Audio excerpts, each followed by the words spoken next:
Umesh sir ಅವರಿಗೆ ನಮಸ್ಕಾರ. ನಮಸ್ಕಾರ. ಉಮೇಶ್ ಅಂತ ಹೆಸರು ಕೇಳ್ತಿದ್ದ ಹಾಗೆ ಚಲನಚಿತ್ರ ಅಭಿಮಾನಿಗಳ ಮುಖದಲ್ಲಿ ಒಂದು ನಗು ಮಿಂಚುತ್ತೆ.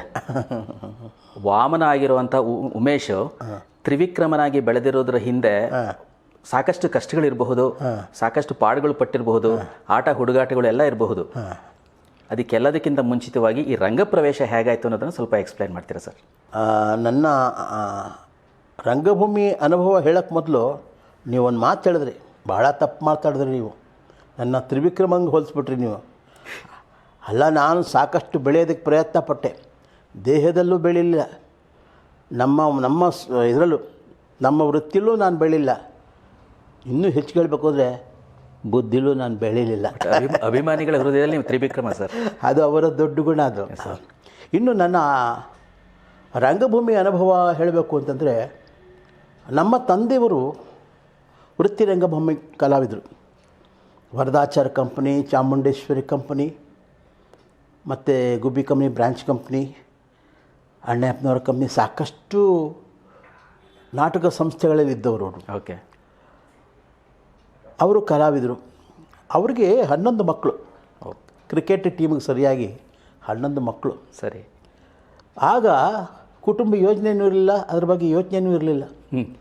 ಆ ಯೋಚನೆ ಇದ್ದಿದ್ದರೆ ನಾನು ನಿಮ್ಮ ಮುಂದೆ ಇರ್ತಿರಲಿಲ್ಲ ಮಾತಾಡೋಕ್ಕೆ. ಯಾಕೆಂದರೆ 8ನೇ ವಿಕೆಟ್ ನಾನು. ಸರಿ.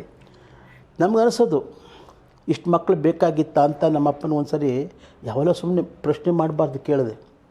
ಅವ್ರು ಹೇಳಿದ್ರು, ಮಗು ಇವತ್ತು ನೀವು 11 ಮಕ್ಕಳು, ನಾಳೆ ಚಿನ್ನದ ಮಕ್ಕಳು ಅಂದರು. ಎಂಥ ಮಾತಂದರೆ ನಮ್ಗೆ ಅವಾಗೇನು ಗೊತ್ತಾಗಲಿಲ್ಲ. ಆಮೇಲೆ ಬರ್ತಾ ಬರ್ತಾ ಈ 6 ಕೋಟಿ ಜನ ನಮ್ಮನ್ನು ಪ್ರೀತಿ ಮಾಡೋದು ನೋಡಿಬಿಟ್ರೆ ನಾವು ನಿಜವಾಗ್ಲೂ ನಮ್ಮ ತಂದೆ ಹೇಳಿದ ಹಾಗೆ ಚಿನ್ನದ ಮಕ್ಕಳೇ ನಾವು. ಅವ್ರ ತಂದೆಯವರು ಕಲಾವಿದರಾದ್ದರಿಂದ ನಮ್ಮ ಅಣ್ಣಂದರು ಕಲಾವಿದರೆ. ಸತ್ಯಣ್ಣ, ಕಿಟ್ಟಣ್ಣ, ರಮೇಶಣ್ಣ ಎಲ್ಲ ಕಲಾವಿದರು ವಂಶ ನಮ್ಮದು. ಮತ್ತು ಇನ್ನೊಂದು, ನಮಗೆ ಬಡತನ ಬಹಳ. ಮನೇಲಿದ್ದರೆ ತುಂಬ ಕಷ್ಟ ಅಂತಂದ್ಬಿಟ್ಟು, ಕಷ್ಟ ಊಟಕ್ಕೆ ಮತ್ತು ಏನೇ ಆಗಲಿ ಮಕ್ಕಳು ಆರೈಕೆ ಮಾಡೋದು ಕಷ್ಟ ಅಂತಂದ್ಬಿಟ್ಟು ನಮ್ಮ ತಂದೆ ನಮ್ಮನ್ನು ನಾಟಕ ಕಂಪ್ನಿಗೆ ಹಾಕ್ಬಿಟ್ರು. ನಾನು ರಂಗಪ್ರವೇಶ ಮಾಡಿದಾಗ ಕೆ ಹಿರಣ್ಣಯ್ಯನವ್ರ ಮಿತ್ರ ಮಂಡಳಿ, ಮಾಸ್ಟರ್ ಹಿರಣ್ಣಯ್ಯನವ್ರ ತಂದೆ, ಕಲ್ಚರಲ್ ಕಮಿಡಿಯನ್ ಅಂತ ಅವರು ಮಹಾನುಭಾವರವರು. ಅವರ ಸಂಸ್ಥೆ ಅಲ್ಲಿ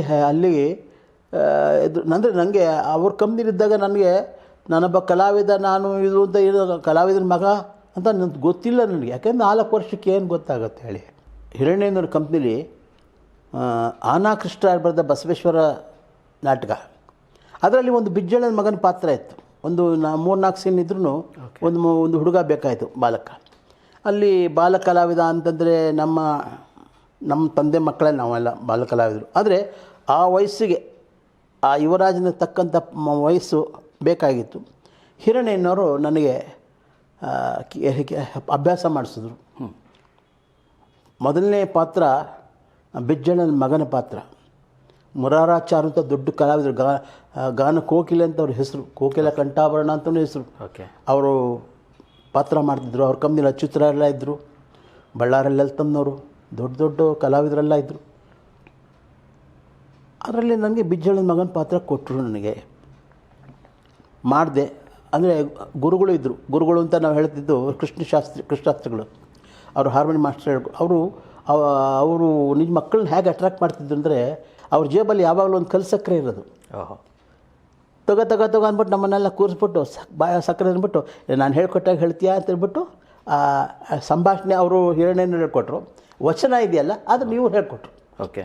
ಫಸ್ಟ್ ವಚನ, ಕಳಬೇಡ ಕೊಲಬೇಡ ಹುಸಿಯ ನುಡಿಯಲು ಬೇಡ, ಮುನಿಯಬೇಡ ಅನ್ಯರಿಗೆ ಅಸಹ್ಯ ಪಡಬೇಡ, ತನ್ನ ಬಣ್ಣಿಸಬೇಡ ಇದಿರು ಹಳಿಯಲು ಬೇಡ, ಇದೇ ಅಂತರಂಗ ಶುದ್ಧಿ, ಇದೇ ಬಹಿರಂಗ ಶುದ್ಧಿ, ಇದೆ ನಮ್ಮ ಕೂಡಲ ಸಂಗಮನಲಿಯುವ ಪರಿ ಕಳಬೇಡ. ಇದನ್ನು ಹೇಳ್ಕೊಟ್ರು ನನಗೆ. ನೋಡಿ, ಅವ್ರು ಹೇಳ್ಕೊಟ್ಟಿದ್ದು ಮೊದಲನೇ ಸಂಭಾಷಣೆ ನಂದು ವಚನನೇ ಇದು. ಅಂದರೆ ನೀವು ಅದನ್ನು ಸ್ಪಾಟಲ್ಲೇ ಕಲ್ತಿದ್ದು? ಅಲ್ಲಲ್ಲ, ಅಭ್ಯಾಸ ಮಾಡಿಸೋರು. ದಿವಸ ರಾತ್ರಿ 9 ಗಂಟೆಗೆ ನಾಟಕ 9:30 ನಾಟಕ ಮುಗಿದೋಗೋದು, 9:30 ಮೇಲೆ ಪ್ರಾಕ್ಟೀಸು. ರಾತ್ರಿ ಪ್ರಾಕ್ಟೀಸ್ ಮಾಡಿಸಿದ್ರು. ನೋಡಿ, ನನ್ನ ಮೊದಲನೇ ವಚನನೇ ಹಾಗೆ, ಕಳಬೇಡ ಹಾಕೊಳ್ಳು. ನಾನು ಕದ್ದುಬಿಟ್ಟಿದ್ದೀನಿ ಸ್ವಾಮಿ. ಅಂದರೆ ಏನೋ ಒಂದು ಇದಕ್ಕೋಸ್ಕರ ಗೊತ್ತಿಲ್ಲದೆ ಏನೋ ಗೊತ್ತಿರ್ಬೋದು, ಏನೋ ಬಿಸ್ಕತ್ತೋ ಹಣ್ಣು ಗಿಣ್ಣು ನಮ್ಮ ಮಕ್ಕಳಲ್ಲಿ ಬೇಕಾದಿರ್ಬೋದು. ಇನ್ನು ಸುಳ್ಳು ಹೇಳಿದ್ದೀನಿ ನಾನು, ಸುಳ್ಳು ಹೇಳಿದ್ದೀನಿ. ಯಾಕೆಂದರೆ ಬದುಕಬೇಕಲ್ಲ, ಅದಕ್ಕೋಸ್ಕರ ಒಂದೆರಡು ಹಸಿ ಸುಳ್ಳು, ಚಿಕ್ಕ ಚಿಕ್ಕ ಸುಳ್ಳು ಹೇಳಿರ್ಬೋದು. ಮತ್ತು ಯಾವತ್ತೂ ನನ್ನನ್ನು ಬಣ್ಣಿಸಬೇಡ, ನನ್ನನ್ನು ಯಾವತ್ತೂ ನಾನು ಬಣ್ಣಿಸ್ಕೊಂಡಿಲ್ಲ. ಇವತ್ತವರೆಗೂ ನನಗೆ 700 ಚಿತ್ರ ಆಗಿದೆ, ಸಾವಿರಾರು ರಂಗಭೂಮಿ ಸಾವಿರಾರು ನಾಟಕ ಆಗಿದೆ, ಎಲ್ಲ ಆಗಿದೆ. ಆದ ನಾನು ಕಲಾವಿದ, ನಾನು ಹಾರ್ಮೋನಿ ಮಾಸ್ಟ್ರು, ನಾನು ಪೇಂಟ್ರು ಅಂತ ಯಾವತ್ತೂ ನನ್ನನ್ನು ನಾನು ಬಣ್ಣಿಸ್ಕೊಳ್ಳಿಲ್ಲ. ಮತ್ತು ಆಮೇಲೆ ಇದ್ರ ಹಳಿಯಲೇ ಬೇಡ, ಮತ್ತೊಬ್ಬರು ನಾನು ಯಾವತ್ತೂ ಹೇಳ್ರಿ ನೀವು ಅವೆಲ್ಲ ಬಂದಿಲ್ಲ ನನಗೆ. ಯಾಕೆಂದರೆ ಎಲ್ಲರನ್ನೂ ಪ್ರೀತಿಸಬೇಕು ಹೇಳ್ತಾರೆ, ಅದೇ ಥರ ಬಂತು. ಆದರೆ ಬದುಕಿನಲ್ಲಿ ಅದೇ ಕಲ್ತ್ಕೊಂಬಂದೆ. ಅವರು ಹಾಕಿಕೊಟ್ಟ ಪಾಠ, ಹಿರಣ್ಯನವರು ಹಾಕಿಕೊಟ್ಟ ಪಾಠ ಹಾಗೆ ಬಂತು ಪಾತ್ರ ಮಾಡಿದೆ. ಆಮೇಲೆ ಚೂರು ವಯಸ್ಸು ಬರ್ತಿದ್ದಂಗೆ, ಓಹೋ ನಾವು ಕಲಾವಿದರು, ನಾವು ಬಣ್ಣ ಹಾಕೊಂಡು ಪಾತ್ರ ಯಾಕೆ ಮಾಡ್ತಿದ್ವಿ ಅಂದರೆ ಊಟಕ್ಕೋಸ್ಕರ ಅಂತ ನಮಗೆ ಗೊತ್ತಾಯಿತು. ಅಲ್ಲಿಂದ ಆಚೆಗೆ ಗುಬ್ಬಿ ಕಂಪ್ನಿನ ನಾವು ಮರೆಯೋದಕ್ಕೆ ಸಾಧ್ಯ ಇಲ್ಲ. ಯಾಕೆಂದರೆ ಗುಬ್ಬಿ ವೀರಣ್ಣವರು ಅಂತಂದರೆ ಅವ್ರ ಕಂಪ್ನಿಲಿ ಡಾಕ್ಟರ್ ರಾಜ್ಕುಮಾರ್ ಅವರು ಮತ್ತು ಅಚ್ಯುತರಾಯರು, ಶ್ರೀಕಂಠಮೂರ್ತಿಗಳು, ಪುಟ್ಟಬಸ್ ದೊಡ್ಡ ಕಲಾವಿದರೆಲ್ಲ ಅವ್ರ ಕಂಪ್ನಿಲಿದ್ದವರು. ಅವ್ರ ಕಂಪ್ನಿಯಲ್ಲಿ ನಾವು ಇದ್ವಿ. ಅಂದರೆ ಗುಬ್ಬಿ ವೀರಣ್ಣವ್ರು ಇವತ್ತು ಯಾಕೆ ನೆನೆಸ್ಕೋತೀನಿ ಅಂದರೆ, ನಮಗೆ ಬರೀ ಹೊಟ್ಟೆ ತುಂಬಿಸ್ಲಿಲ್ಲ, ತಲೆ ತುಂಬಿಸಿದ್ರು, ಓಕೆ, ಜ್ಞಾನ ತುಂಬಿಸಿದ್ರು, ಒಂದು ಜೀವನದಲ್ಲಿ ಶಿಸ್ತು ಕಲಿಸಿದ್ರು. ನಮಗೆ ಕಲಾವಿದ ಹೇಗಿರಬೇಕು ಅನ್ನೋದು ಅದನ್ನು ಕಲಿಸಿದ್ರು. ಕಲಾವಿದನ ಅರ್ಹತೆಗಳು ಏನಿದೆ ಅಂತ ಅಲ್ಲಿ ಅವ್ರು ಕಲಿಸಿದ್ರು. ಮತ್ತು ಅಷ್ಟೇ ಅಲ್ಲ, ನಮಗೆ ಅಕ್ಷರಾಭ್ಯಾಸ ಇರಲಿಲ್ಲ. ಅವ್ರ ಕಂಪ್ನಿಲಿ ನಾನು ಕೇಳಿದೆ, ನಮಗೊಂಚೂರು ಅಕ್ಷರಾಭ್ಯಾಸ ಮಾಡಿಸಿ ಅಂತ. ಅವ್ರ ಕಂಪ್ನಿಲಿ ಒಬ್ಬನ ಮೇಷ್ಟ್ರು, ಶ್ರೀನಾಥ್ ಅಂತ ಮೇಷ್ಟ್ರು, ಅವ್ರನ್ನ ಮರೆಯೋಕ್ಕಾಗಲ್ಲ. ಯಾಕೆಂದರೆ ನನಗೆ ಅಕ್ಷರ ಹೇಳ್ಕೊಟ್ಟವರು. ಅವರು ನಮ್ಮ ಮಕ್ಕಳಿಗೆಲ್ಲ ನಮಗೆ ಅಕ್ಷರಾಭ್ಯಾಸ ಮಾಡಿಸಿದ್ರು. ಇವತ್ತು ಅಲ್ಲಿ ಕಲ್ತಿದ್ದೆ ನಾವು ಇವತ್ತು ಒಂದು ಚೆನ್ನಾಗಿ ಓದೋದಕ್ಕೆ ಕಾರಣ, ಏನಾದ್ರು ಬರೆಯೋದಕ್ಕೆ ಕಾರಣ. ಆ ಗುಬ್ಬಿ ಕಂಪ್ನಿಲೆಲ್ಲ ನಮಗೆ ಒಳ್ಳೊಳ್ಳೆ ಪಾತ್ರಗಳು, ರಾಜ್ಕುಮಾರ್ ಪಾತ್ರ, ಕೃಷ್ಣ, ಪ್ರಭಾಮಣಿ ವಿಜಯದ ಪ್ರಭಾಮಣಿ ಪಾತ್ರ. ಆಮೇಲೆ ಎಲ್ಲದಕ್ಕಿಂತ ಮುಖ್ಯವಾಗಿ ಬಿ ಪುಟ್ಟಸ್ವಾಮಯ್ಯನವರು ಬರೆದಿದ್ದ ನಾಟಕ ದಶಾವತಾರ ನಾಟಕ. ಆ ದಶಾವತಾರ ನಾಟಕದಲ್ಲಿ ನನ್ನ ಪ್ರಹ್ಲಾದನ ಪಾತ್ರ. ಓಕೆ, ಆ ಬಿ ಜಯಮ್ಮನವರು ಖಯಾದು ಮಾಡೋರು, ರಾಘವೇಂದ್ರರು ಹಿರಣ್ಯಕಶಿಪು ಮಾಡೋರು, ನಾನು ಭಕ್ತ ಪ್ರಹ್ಲಾದ ಮಾಡ್ತಿದ್ದೆ. ಏನು ಆ ಪ್ರಹ್ಲಾದನ ಹೆಸರು ಅಂತಂದರೆ ಅಷ್ಟೊಂದು ಹೆಸರು ಬಂದ್ಬಿಡ್ತು. ಅಷ್ಟು ಚೆನ್ನಾಗಿ ನಮ್ಮನ್ನು ತರಬೇತಿಗೊಳಿಸಿದ್ರು. ಅದು ಬೆಂಗಳೂರಿನಲ್ಲೇ ಪ್ರಾರಂಭ ಆಯಿತು 1955ರಲ್ಲಿ.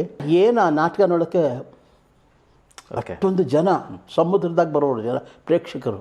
ನನ್ನ ಪಾತ್ರ ತುಂಬ ಯಶಸ್ವಿ ಆಯಿತು. ಅದೇ ಸಮಯದಲ್ಲಿ ನಾವು ನೆನೆಸ್ಕೋಬೇಕಾದ ನೋಡಿ, ಮಹಾನ್ ಸಾಹಿತಿಗಳು ಮಾಸ್ತಿ ವೆಂಕಟೇಶಯ್ಯಂಗಾರರು ನನಗೆ ನನ್ನ ಪಾತ್ರ ನೋಡಿ 10 ರೂಪಾಯಿ ಬಹುಮಾನ ಕೊಟ್ಟರು. ಆಮೇಲೆ ರಾಯಚೂರಿನವ್ರು ಯಾರೋ ನಾಟಕ ನೋಡಿ ನನಗೊಂದು ಉಂಗುರ ಕೊಟ್ಟರು. ಆ ಉಂಗುರ ಎಲ್ಲೋ ಇದ್ದು ಅದು ಬೇರೆ ಪ್ರಶ್ನೆ. ಹೀಗೆ ಆಮೇಲೆ ನನ್ನ ಮೊದಲನೇ ಭಾವಚಿತ್ರ ಬಂದಿದ್ದು ಪ್ರಜಾಮತ ಪೇಪರ್ನಲ್ಲಿ. ಓಕೆ, ಆವಾಗ ಓಕೆ, ಗುಬ್ಬಿ ಕಂಪ್ನಿಯಲ್ಲಿ ಸಾಕಷ್ಟು ಒಂದು ಅವರ ಅನುಭವಗಳು ಕಲ್ತ್ಕೊಂಡೆ. ಅವ್ರನ್ನ ಮರೆಯೋಕ್ಕಾಗಲ್ಲ. ಅದನಂತರ ನಮ್ಮ ಇವರು ನಮ್ಮ ಈ ಕನ್ನಡ ಥಿಯೇಟರ್ಸ್ ಮಹಾದೇವ ಸ್ವಾಮಿಗಳು, ಅವರು ಸಹಿತ ಒಳ್ಳೆಯ ಪ್ರಬುದ್ಧವಾದ ಒಂದು ಮಾಲೀಕರು, ಒಳ್ಳೆಯ ಮಾಲೀಕರು. ಅವ್ರ ಕಂಪ್ನಿ ಸಹಿತ ಎಲ್ಲ ಗುಬ್ಬಿ ಕಂಪ್ನಿ ಥರನೇ ಎಲ್ಲ ಪೌರಾಣಿಕ ನಾಟಕ ಆಡೋರು. ಅವರ ಕಂಪ್ನಿಯಲ್ಲಿ ನನಗೇನು ಒಂದು ಸಂತೋಷ ಆಯ್ತಂದರೆ, ಅವರ ಕಂಪ್ನಿಯಲ್ಲಿ ಹೆಚ್ಚಿಗೆ ಯೋಗಾನಂದ ಸ್ಮೃತಿಗಳು ಅಂತ ಡೈರೆಕ್ಟರ್ ಇದ್ದರು. ಹೆಚ್ಚಿಗೆ ಯೋಗಾನಂದ ಸ್ಮೃತಿಗಳು ಇವತ್ತು ನಮ್ಮ ರಂಗಭೂಮಿ ಇತಿಹಾಸದಲ್ಲಿ ಅವ್ರನ್ನ ಮರೆಯೋದಕ್ಕೆ ಸಾಧ್ಯ ಇಲ್ಲ. ಯಾಕೆಂದರೆ ಒಳ್ಳೆಯ ನಾಟಕಕಾರರು, ಒಳ್ಳೆಯ ಸಂಗೀತಗಾರರು, ಒಳ್ಳೆಯ ಕಲಾವಿದರು, ಒಳ್ಳೆಯ ವಾದ್ಯಗಾರರು ಎಲ್ಲ ಒಟ್ಟಲ್ಲಿ ಸರಸ್ವತಿ ಪುತ್ರ ಅವರು ಆ ಕಂಪ್ನಿಲಿದ್ದರು. ಓಕೆ, ಅವರು ಚಂದ್ರಹಾಸ ನಾಟಕ ಬರೆದಾಗ ಆ ಚಂದ್ರಹಾಸದಲ್ಲಿ ಬಾಲಚಂದ್ರಹಾಸನ ಪಾತ್ರ ನನಗೆ ಕೊಟ್ಟರು. ಆ ಚಂದ್ರಹಾಸನ ಪಾತ್ರ ಯಶಸ್ವಿ ಆಯಿತು. ಅದೇ ಸಮಯದಲ್ಲಿ 1959ರಲ್ಲಿ ನಮ್ಮ ಕನ್ನಡ ಚಿತ್ರರಂಗದ ಪಿತಾಮಹ ಭೀಷ್ಮ ಅಂದರೂ ಚಿಂತೆ ಇಲ್ಲ, BR ಪಂದುಲೂರವರು ಮಕ್ಕಳ ರಾಜ್ಯ ಚಿತ್ರ ತಯಾರಿ ನಡೆಸಿದರು. ಅದಕ್ಕೊಬ್ಬ ನಾಯಕ ನಟ ಬೇಕಾಗಿತ್ತು. ಆ ನಾಯಕ ನಟ ಬೇಕಾಗಿದ್ದಾಗ ಆವಾಗ ನಮ್ಮ ಕಣಗಾಲ್ ಪುಟ್ಟಣ್ಣನವರು, ಅವ್ರನ್ನ ನಾವು ಮರಿಬಾರ್ದು. ಇವತ್ತು ಅವರಿಂದಲೇ ನಾವು ಸರಿ ಅವರ ಹೆಸರುಕೊಂಡು ಊಟ ಮಾಡ್ತಿರೋದು ನಾವು. ಕಣಗಾಲ್ ಪುಟ್ಟಣ್ಣನವರು ಸಹಾಯಕ ನಿರ್ದೇಶಕರಾಗಿದ್ದರು ಪಂತುಲೂರ ಹತ್ರ. ಆಯ್ಕೆಯಲ್ಲಿ ಅವ್ರ ಮೇಲೆ ಬಿಟ್ಟಿದ್ದರು, ಕಲಾವಿದರ ಆಯ್ಕೆಯಲ್ಲಿ ಅವ್ರ ಮೇಲೆ ಬಿಟ್ಟಿದ್ದರು. ಅವ್ರು ಹೇಳಿದ್ರು, ಒಂದು ಹುಡುಗ ಬೇಕು ಪುಟ್ಟಣ್ಣ ಅಂತ ಹೇಳಿದರು. ಅವರು ಸರಿ ಎಲ್ಲ ಕಡೆ ತಿರುಗಿದ್ರು. ಎಲ್ಲ ಕಡೆ ತಿರುಗಿ ಕೊನೆಗೆ ತಿಪ್ಟೂರಿನಲ್ಲಿ ಯೋಗಾನಂದ ಸ್ಮೃತಿಗಳು ಅವರು ಸ್ವಲ್ಪ ಸಂಬಂಧಿಕರೇ. ಅಲ್ಲಿಗೆ ಬಂದರು, ಅಲ್ಲಿ ನೋಡಿದ್ರು, ಚಂದ್ರಹಾಸ ನಾಟಕದಲ್ಲಿ ನನ್ನ ಪಾತ್ರ ನೋಡಿದ್ರು. ಕರ್ಕೊಂಡೋದು. ಅದು ಹೋಗ್ಬೇಕಾದ್ರೆ ನಾಟಕದಲ್ಲಿ ರಾಜಕೀಯ ಬಹಳ ತೊಂದರೆಗಳಾಯಿತು, ಅದು ಬೇರೆ ಪ್ರಶ್ನೆ. ಸರಿ, ಅದು ಹೇಳ್ತಾ ಹೋದರೆ ದೊಡ್ಡದು ಒಂದು ಕಥೆನೇ ಆಗುತ್ತೆ. ಓಕೆ. ಅವರು ನನ್ನನ್ನು ಪುಟ್ಟಣ್ಣನವರು ನನ್ನ ಮದ್ರಾಸಿಗೆ ಕರ್ಕೊಂಡೋದ್ರು. ಅಂದರೆ ಪುಟ್ಟಣ್ಣನವ್ರನ್ನ ಯಾಕೆ ನೆನೆಸ್ಕೋತೀನಿ ಅಂದರೆ ಮದ್ರಾಸ್ಗೆ ಹೋಗ್ಬೇಕಾದ್ರೆ ನನಗೆ ಹಾಕ್ಕೊಳ್ಳೋಕ್ಕೆ ಬಟ್ಟೆಗಳಿರಲಿಲ್ಲ. ಭುಜ ಎಲ್ಲ ಹರಿದೋಗ್ಬಿಟ್ಟಿದೆ, ಬೆನ್ನೆಲ್ಲ ಹರಿದೋಗ್ಬಿಟ್ಟಿದೆ, ಚಡ್ಡಿ ಎಲ್ಲ ಪೋಸ್ಟ್ ಆಫೀಸು. ಅವ್ರು ನನ್ನ ಕರ್ಕೊಂಬಂದು ಬೆಂಗಳೂರಿನಲ್ಲಿ ಅಲ್ಲಿ ವಿಜಯಲಕ್ಷ್ಮಿ ಟ್ಯಾಕ್ಸ್ ಹತ್ರ ಸ್ಟೇಟ್ ಡ್ರೆಸ್ಸಸ್ ಅಂತಿದೆ, ಅಲ್ಲಿ ಕರ್ಕೊಂಡೋಗಿ ಒಂದೆರಡು ಜೊತೆ ಬಟ್ಟೆ ಕೊಡಿಸಿ, ಜೊತೆ ಚಪ್ಪಲಿ ಕೊಡಿಸಿ ನನ್ನ ಮದ್ರಾಸಿಗೆ ಕರ್ಕೊಂಡೋಗಿ ಪಂತಲು ಅವರಿಗೆ ಇಂಟ್ರೊಡ್ಯೂಸ್ ಮಾಡಿದ್ರು. ಅಲ್ಲಿ ಮೇಕಪ್ ಟೆಸ್ಟ್ ಎಲ್ಲ ಆಯಿತು. ಆ ಮೇಕಪ್ ಟೆಸ್ಟಲ್ಲಿ ಹೇಗೋ ಏನೋ ಅನ್ನೋ ಅವರೆಲ್ಲರ ಒಂದು ಇದರಿಂದ ಒಂದು ಯಶಸ್ವಿ ಆಯಿತು. ನಂತರ ಚಿತ್ರೀಕರಣ ಆಯಿತು. ಆ ಚಿತ್ರೀಕರಣದಲ್ಲಿ ಪೂರ್ಣ ಆಯಿತು. ಅಂದರೆ ಆ ಚಿತ್ರೀಕರಣದಲ್ಲಿ ನಾವು ನೆನೆಸ್ಕೋಬೇಕಾದೇನೆಂದರೆ, ನನಗೇನು ಭಗವಂತ ವಿದ್ಯಾ ಜ್ಞಾನ ಏನೋ ಕೊಟ್ಟಿರಲಿಲ್ಲ, ಆದರೆ ಅದು ಯಾಕೋ ಏನೋ ಎಲ್ಲರೂ ನನ್ನ ಪ್ರೀತಿಸ್ತಿದ್ರು. ಆ ಪಂತಲೂರವ್ರ ಆಫೀಸಲ್ಲಿ ಪಂತಲೂರವರು, ರಾಜಮ್ಮನವರು, ಅಲ್ಲಿರೋರು ಎಲ್ಲ ಸಹಿತ ನನ್ನನ್ನು ಪ್ರೀತಿಸೋರು. ಅವರ ಒಂದು ಇದ್ರ ಮೇಲೆ ಅವ್ರು ಹೇಳ್ಕೊಟ್ಟಿದ್ದನ್ನೆಲ್ಲ ಕೇಳಿ ಪುಟ್ಟಣ್ಣನವ್ರು ಭಾಳ ತರಬೇತಿ ಕೊಟ್ಟರು. ಆ ಮಕ್ಕಳ ರಾಜ್ಯದಲ್ಲಿ ನಾಯಕನ ಪಾತ್ರ ಮಾಡಿದೆ. ಆ ಚಿತ್ರ ಯಶಸ್ವಿ ಆಯಿತು. ಅದು 1960ನೇ ಇಸ್ವಿಲಿ 12ನೇ ತಾರೀಕು ಆಗಸ್ಟ್ ತಿಂಗಳು ಬಿಡುಗಡೆ ಆಯಿತು, ಯಶಸ್ವಿ ಆಯಿತು. ಆದರೆ ಆ ಚಿತ್ರಾನ್ನ ಬಿಡುಗಡೆ ಆಯಿತು, ಹೀರೋ ಆಗಿಬಿಟ್ಟೆ. ಆದರೆ ತಿರ್ಗಾ ನನ್ನ ಚಿತ್ರರಂಗದ ನನಗೆ ಇದಾಗಲಿಲ್ಲ. ಕಾರಣ ಯಾಕಂತಂದರೆ ನಾನು ಬೆಳೀಲಿಲ್ಲ ನೋಡಿ. ಆಗಲೇ ನಾನು ಬೆಳೀಲಿಲ್ಲ, ಹೀರೋ ಆದಾಗಲೇ ಬೆಳೀಲಿಲ್ಲ. ಇನ್ನು ಈಗ ಬೆಳಿತೀನ ನಾನು? ಬೆಳೆಯೋಕ್ಕೆ ಸಾಧ್ಯ ಆಗಿಲ್ಲ, ಕುಳ್ಳೆ ಆಗ್ಬಿಟ್ಟೆ ನಾನು. ತಿರ್ಗಾ ನಾಟಕ ಕಂಪ್ನಿ ಬಂದೆ. ನಾಟಕ ಕಂಪ್ನಿಲಿ ಬಂದಾಗ ನಮ್ಮ ಹಿರಿಯರು ಬರೆದ್ರು, ಪುಟ್ಟಬಸಪ್ಪನವರು, ಶ್ರೀಕಂಠಮೂರ್ತಿಗಳು, ಪಂಚಲಿಂಗೇಂದ್ರವರು ಅಂತ ಎಲ್ಲ ಇರೋರು. ಅವಳೆಲ್ಲ ದೊಡ್ಡ ದೊಡ್ಡ ಸಂಗೀತಗಾರರು. ಅವ್ರು ಹೇಳಿದ್ರು, ನಾಟಕದಲ್ಲಿ ಬಂದಮೇಲೆ ಅಲ್ಲಿ ವಯಸ್ಸು ಏನಾಗೋಯ್ತು, ಅದು 15 ವಯಸ್ಸು. ದೊಡ್ಡವನ ಪಾರ್ಟಿಗೆ ಚಿಕ್ಕವನಾದೆ, ಚಿಕ್ಕವನ ಪಾರ್ಟಿಗೆ ದೊಡ್ಡವನಾಗ್ಬಿಟ್ಟೆ ನಾನು. ಏನು ಮಾಡೋದು ಅಂತ ಅಂದ್ಬಿಟ್ಟು ಅವರು ನನ್ನ ಪಾರ್ಟ್ಗಳಿಗೆಲ್ಲ ಇಲ್ಲ, ಸುಮ್ಮನೆ ಊಟ ಮಾಡ್ಕೊಂಡಿರೋ ಅಂದ್ಬಿಟ್ರು. ನನಗೊಂಥರ ಶೇಮ್ ಆಯಿತು, ಏನಪ್ಪ ಇದು. ಓಕೆ. ಮಾಧುಸ್ವಾಮಿ ಕಂಪ್ನಿಯ ರಾಜ್ಕುಮಾರ್ ಪಾತ್ರಗಳೇ ಮಾಡ್ತಿದ್ದೆ ನಾನು, ಎಲ್ಲ ಪಾತ್ರಗಳು ಮಾಡ್ತಿದ್ದೆ. ಈಗ ಇಲ್ವಲ್ಲ ಅಂತ ಅಂದ್ಬಿಟ್ಟು ಯೋಚನೆ ಮಾಡಿದ್ದೆ. ಆವಾಗ ಪುಟ್ಟಬಸಪ್ಪನವರು, ಶ್ರೀಕಂಠಮೂರ್ತಿಗಳು ಅವರೆಲ್ಲ ಸೇರಿ, ನೀನು ಹಾರ್ಮೋನಿಯಂ ಕಲಿ, ಹಾರ್ಮೋನಿಯಂ ಕಲಿತ್ರೆ ನಿನಗೆ ಒಂದು ವಾದ್ಯಗಾರನಿಗೆ, ಸಂಗೀತನಿಗೆ ಅವನಿಗೆ ವಯಸ್ಸಿಲ್ಲ, ವಯಸ್ಸು ಕೇಳಲ್ಲ, ರೂಪ ಕೇಳಲ್ಲ, ಉದ್ದ ಅವೆಲ್ಲ ಏನು ಕೇಳಲ್ಲ, ಬರೀ ಅವನಿದೆ ವಾದ್ಯನ ಕೇಳ್ತಾರೆ. ಅದಕ್ಕೋಸ್ಕರ ನೀವು ಕಲ್ತ್ಕೊಂಡ್ರು. ಆವಾಗ ಒಂದು 45 ರೂಪಾಯಿ. ಆವಾಗ ಪಂತಲೂರವರು ನಮಗೆ ಆ ಪಿಕ್ಚರಿಗೆ ಕೊಟ್ಟಿದ್ದು 1,500 ರೂಪಾಯಿ ಇಡೀ ಚಿತ್ರಕ್ಕೆ. ನಮ್ಮ ತಂದೆ ತಾಯಿಗಳಿಗೆ ಎಲ್ಲ ಕೊಟ್ಬಿಟ್ಟು ನನ್ನ ಹತ್ರ 45,000 ರೂಪಾಯಿ ಉಳಿದಿತ್ತು. ಸಾರಿ 45 ರೂಪಾಯಿ, 45 ರೂಪಾಯಿ ಉಳಿದಿದ್ದು. ಆ 45 ರೂಪಾಯಿಲ್ಲ ಒಂದು ಹಾರ್ಮೋನಿಯಂ ತೊಗೊಂಡು ಶುರು ಮಾಡ್ಕೊಂಡೆ. ಅದಕ್ಕೆ ಸಹಕಾರ ಕೊಟ್ಟವರು ಯೋಗ ನರಸಿಂಹಮೂರ್ತಿಗಳು, ಪಂಚಲಿಂಗೇನವರೆಲ್ಲ ಸ್ವಲ್ಪ ಕಲಿಸಿದ್ರು. ಜೊತೆಗೆ ನಮಗೆ ರಂಗಭೂಮಿ ನಾಟಕ ಅಲ್ಲೆಲ್ಲ ಎಲ್ಲ ಪೌರಾಣಿಕ ನಾಟಕದಿಂದ ಎಲ್ಲವೂ ಎಲ್ಲ ಶಾಸ್ತ್ರೀಯ ಸಂಗೀತವೇ ಇತ್ತು. ಆ ಶಾಸ್ತ್ರೀಯ ಸಂಗೀತದ ಒಡನಾಟ ಇದರಿಂದ ಸ್ವಲ್ಪ ನನಗೆ ಅನುಕೂಲ ಆಯಿತು. ಆ ಕಂಪ್ನಿಯ ನಂತರ ಮತ್ತೆ ಮಾಸ್ಟರ್ ಹಿರಣ್ಯನವ್ರ ಕಂಪ್ನಿ ಬಂದೆ. ಮಾಸ್ಟರ್ ಹಿರಣ್ಯನವ್ರ ಕಂಪ್ನಿ ಬಂದಮೇಲೆ ಅವರು ಸಹಿತ ನಮಗೆ ಅದೊಂಥರ ಗುರುಕುಲ ಅಂತ ಹೇಳಬೇಕು. ಸರಿ. ಅಲ್ಲಿ ಬಂದಮೇಲೆ ಅಲ್ಲಿ ಸ್ವಲ್ಪ ಹಾರ್ಮೋನಿಯಂ ಕಲ್ತಿದ್ನಲ್ಲ, ನಾನು ಹಾರ್ಮೋನಿಯಂ ಭಾಳ ನುಡಿಸೋದು ನೋಡು ಯೋಗ ನರಸಿಂಹಮೂರ್ತಿಗಳು ಅವರು ಇನ್ನೊಂದಷ್ಟು ತರಬೇತಿ ಮಾಡಿಸ್ಬಿಟ್ಟು ನನ್ನನ್ನು ಪಿಯಾನೋ ಬಾರಿಸೋಕ್ಕೆ ಕೂರಿಸಿದ್ರು. ಓಕೆ. ನಾಟಕ ಪಿಯಾನೋ ಬಾರಿಸೋಂತ ಕೂರಿಸಿದ್ರು. ಜೊತೆಗೆ ನಾನು ಬರೀ ವಾದ್ಯ ಮಾತ್ರ ಅಲ್ಲ, ಇನ್ನೂ ಏನಾದ್ರು ಕಲಿಬೇಕು ಬದುಕೋದಕ್ಕೆ. ಯಾಕೆಂತಂದರೆ ನಾಟಕ ಕಂಪ್ನಿ ಯಾವತ್ತಿಂದ ಕಳಿಸ್ಬಿಡ್ತಾರೋ ಏನೋ ಗೊತ್ತಿಲ್ಲ. ಆಮೇಲೆ ಹೋಗಿ ಏನು ಮಾಡೋದು ಬೂವಕ್ಕೆ ಅಂದ್ಬಿಟ್ಟು ಅಲ್ಲಿ ವರ್ಗೀಸ್ ಪೇಂಟ್ರ್ ಅಂತ ಇದ್ದರು, ಅವರ ಹತ್ರ ಕುಂಚ ಕಲಾವಿದರು. ಅವರು ಒಳ್ಳೆ ಇವರು ಸೂಪರ್ ಕಲಾವಿದರು ಅವರು. ಅವ್ರ ಹತ್ರ ನಾನು ಸ್ವಲ್ಪ ಅಕ್ಷರಾಭ್ಯಾಸ, ಸೀನ್ ಬರೆಯೋದೆಲ್ಲ ಕಲ್ತ್ಕೊಂಡೆ. ಅಲ್ಲಿಂದ ಹಾಗೆ ಬಂದೆ. ಆಮೇಲೆ ಅಲ್ಲಿಂದ ತಿರ್ಗಾ ಯೋಗ ನರಸಿಂಹಮೂರ್ತಿಗಳ ಕಂಪ್ನಿ ಬಂದೆ, ಅವರೊಂದು ಕಂಪ್ನಿ ಮಾಡಿದರು. ಆಮೇಲೆ ಕೊನೆಗೆ ನನಗೆ ಬರ್ತಾ ನಾಟಕ ಕಂಪ್ನಿ ಬೇಸರ ಆಗೋಯ್ತು. ಯಾಕಪ್ಪ ಇದು ಏನು ದುಡಿದ್ರು ಸರಿಗೆ ನಮಗೆ ಇದಾಗಲ್ಲ, ಸಂಬಳಗಳು ಸರಿ ಸಿಗಲ್ಲ, ಮತ್ತು ಅನಿಶ್ಚಿತತೆ ಕಾಣಿಸ್ತು. ನಾಳೆ ಏನು ಅದೇ ಅನಿಶ್ಚಿತತೆ ಮಾಡ್ಬೋದು, ಬೇಡ ಅಂತಂದ್ಬಿಟ್ಟು ನಾ ಬೆಂಗಳೂರಿಗೆ ಬಂದು ಯಾವುದೊಂದು ಬೋರ್ಡಿಂಗ್ ಶಾಪ್ನಲ್ಲಿ ಬೆಂಗಳೂರಿಗೆ ಬಂದು ಯಾವುದೋ ಒಂದು ಪೇಂಟಿಂಗ್ ಶಾಪಲ್ಲಿ ಬೋರ್ಡ್ ಬರೀತಿದ್ದೆ.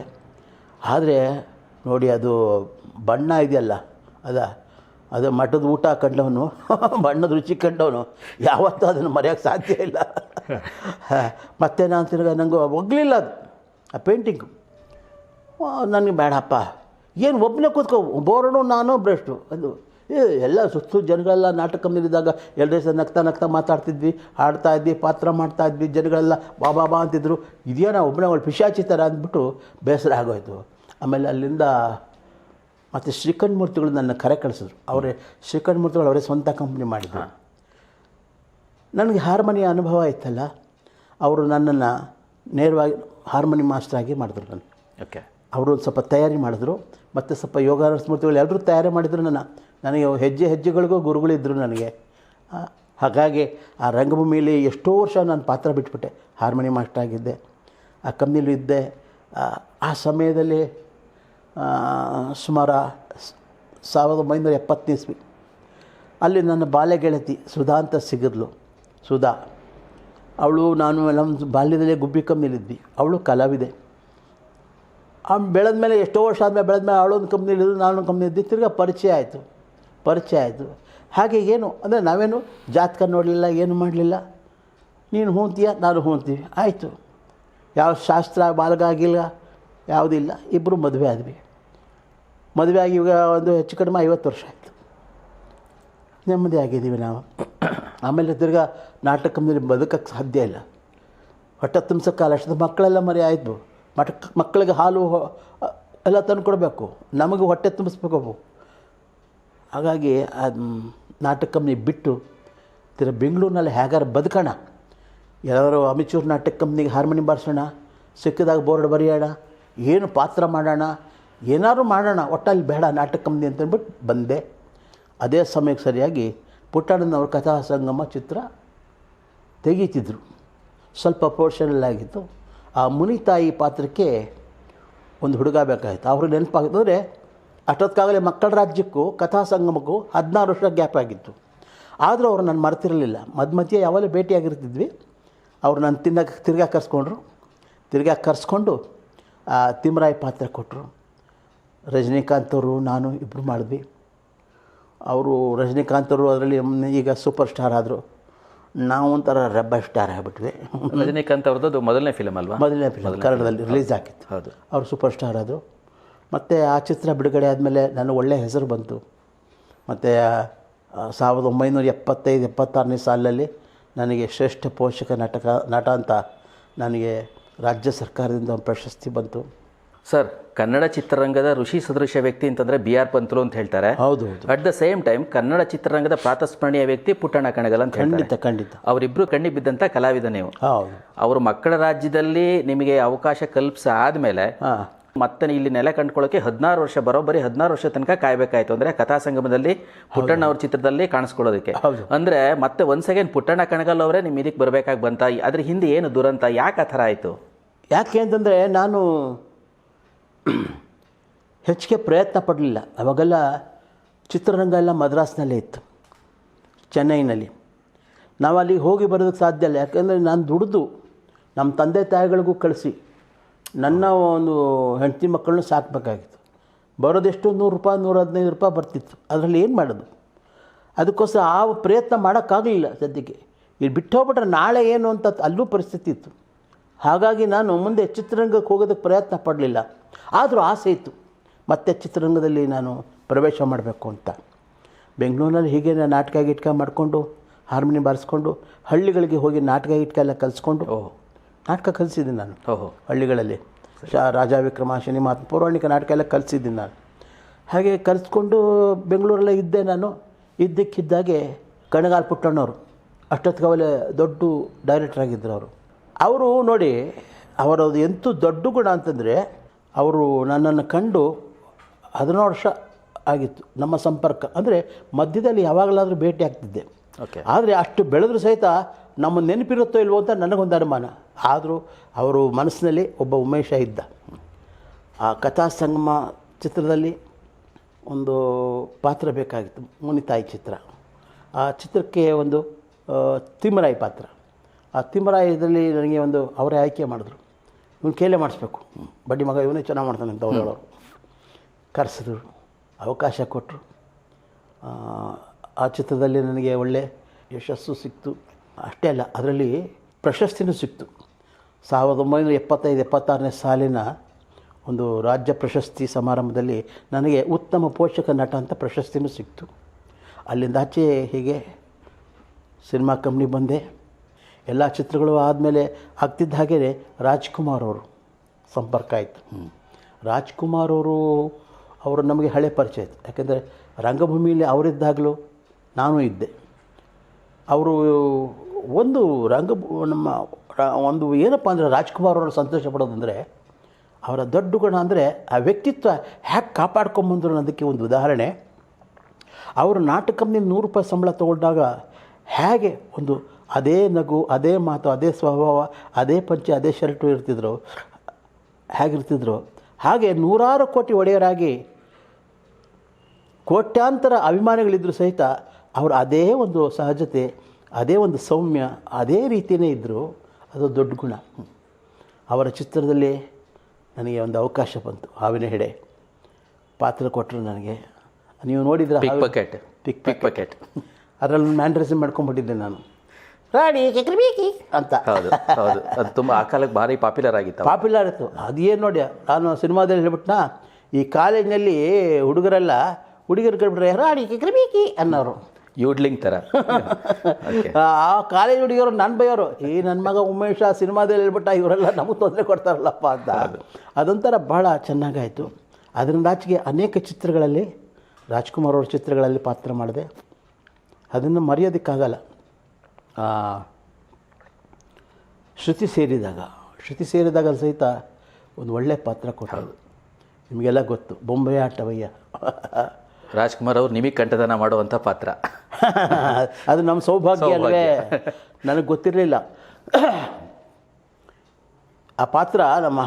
ನಾನು ಹಾಡ್ತೀನಿ. ನಾನು ಯಾವತ್ತೂ ಅಷ್ಟೇ, ಮೊದಲಿಂದಲೂ ಅಷ್ಟೇ. ಇತ್ತೀಚೆಗೆ ನಾನು ಸ್ವಲ್ಪ ಕೇಳ್ಕೊಳ್ತೀನಿ, ಏನು ಪಾತ್ರ, ಏನು ಸಂಭಾವನೆ ಕೊಡ್ತೀನಿ ಅಂತ. ಮೊದಲೆಲ್ಲ ನಾನು ಕೇಳ್ತಾರಿಲ್ಲ. ಅವರು ಕೊಟ್ಟಷ್ಟು ಯಾವ ಪಾತ್ರ ಕೊಟ್ಟರೆ ಅದೇ ಮಾಡ್ತಿದ್ದೆ, ಯಾವ ಸಂಭಾವನೆ ಎಷ್ಟು ಕೊಡ್ತೀರೋ ಹಾಗೆ ಕಳ್ತಿದ್ದೆ.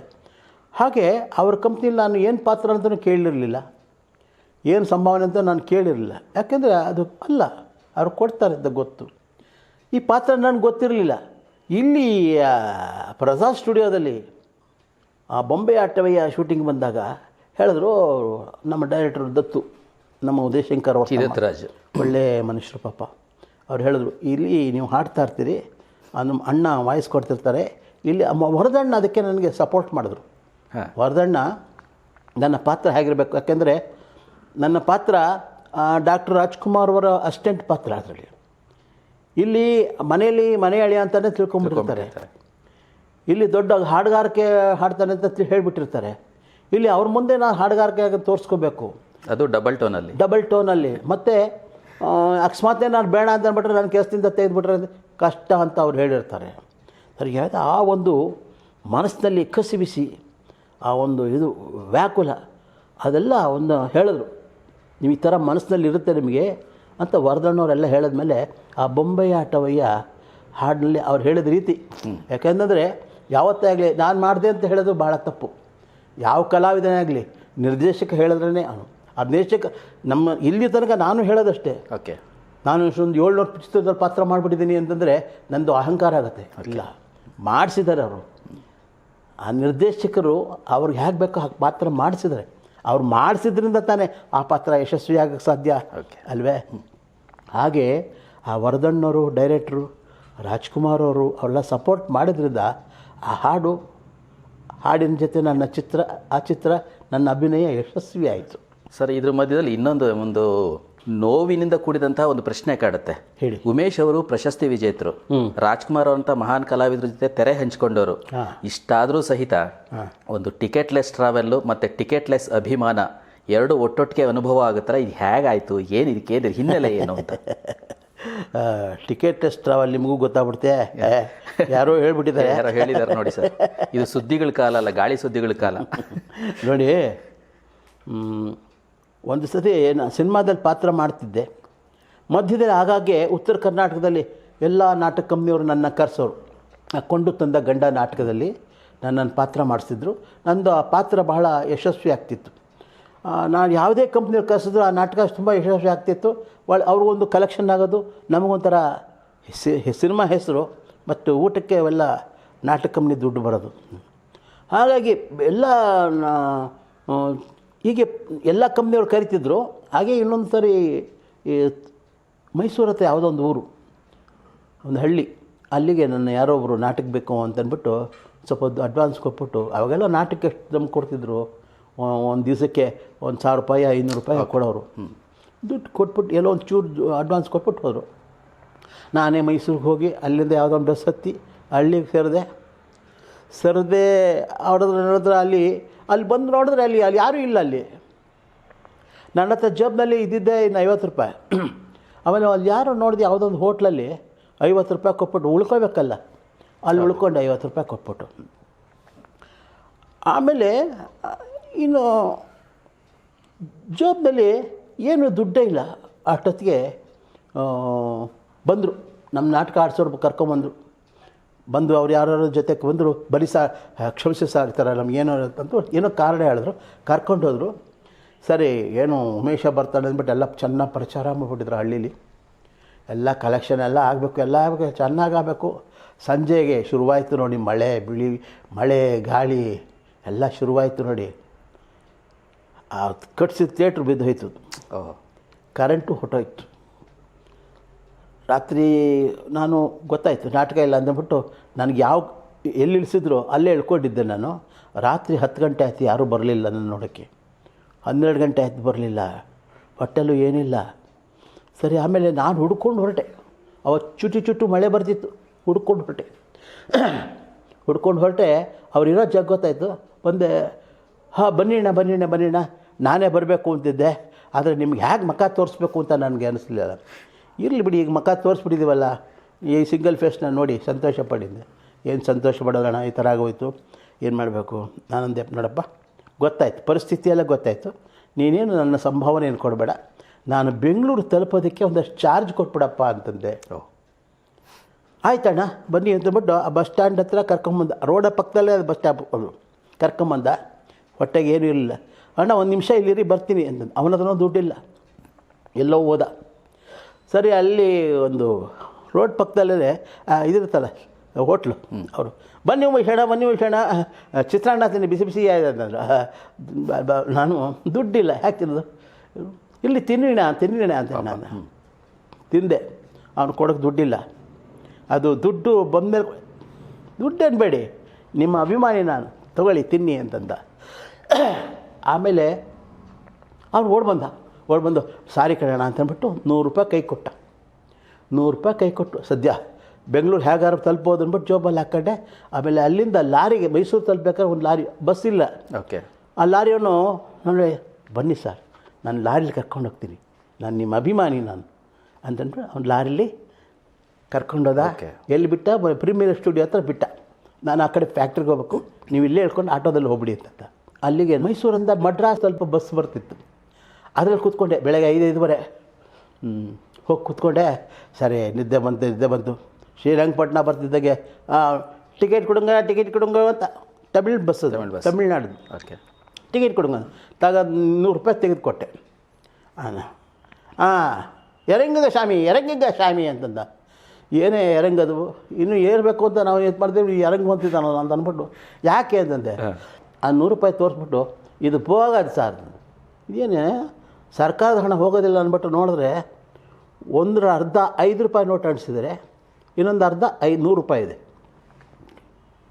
ಅದು ಬಿಟ್ಬಿಟ್ರೆ ಬೇರೆ ದುಡ್ಡೇ ಇಲ್ಲ ನನ್ನ ಹತ್ರ. ಎಲ್ಲರೂ ನಾನು ಬಸ್ಸಲ್ಲಿ ಹತ್ತಿದ್ದು ನೋಡಿ ಸಿನಿಮಾ ಆರ್ಟಿಸ್ಟ್ ಅಂತ ಬಿಟ್ಟು ಎಲ್ಲರೂ ಹಿಂಗೆ ಅಂದಿದ್ದಾರೆ. ಸರಿ, ಅವ್ರ ಮುಂದೆ ಎಲ್ಲ ನನಗೆ ಎರಂಗ ಅಂತಿದ್ದಾರೆ. ಅವ್ನು ಕಂಡಕ್ಟರ್ ಬೇರೆ ಜೋರಾಗಿ ಹೇಳ್ತಾನೆ. ಪಾಪ ಕಂಡಕ್ಟರ್ ಗೊತ್ತಿಲ್ಲ ನಾನು. ಹೌದು, ಅದೇ ಕನ್ನಡದವನಾಗಿದ್ದರೆ ನಾನು ಗುರುತಿಸ್ತಿದ್ದ. ಪಾಪ ತಮಿಳ್ರವನು, ಪಾಪ ಅವ್ನು ತಪ್ಪಲ್ಲ. ಪಾಪ ಏನು ಮಾಡೋದು ಎರಂಗ ಅಂತಿದ್ದಾನೆ. ಸರಿ, ನೋಡಿದೆ ಯಾರೋ ಒಬ್ಬ ಕಾಲೇಜು ಲೆಕ್ಚರರ್ ಅಂತ ಹೇಳಿದ್ರು. ನಾನು ನೋಡಿ ನಕ್ಕಿದ್ದ.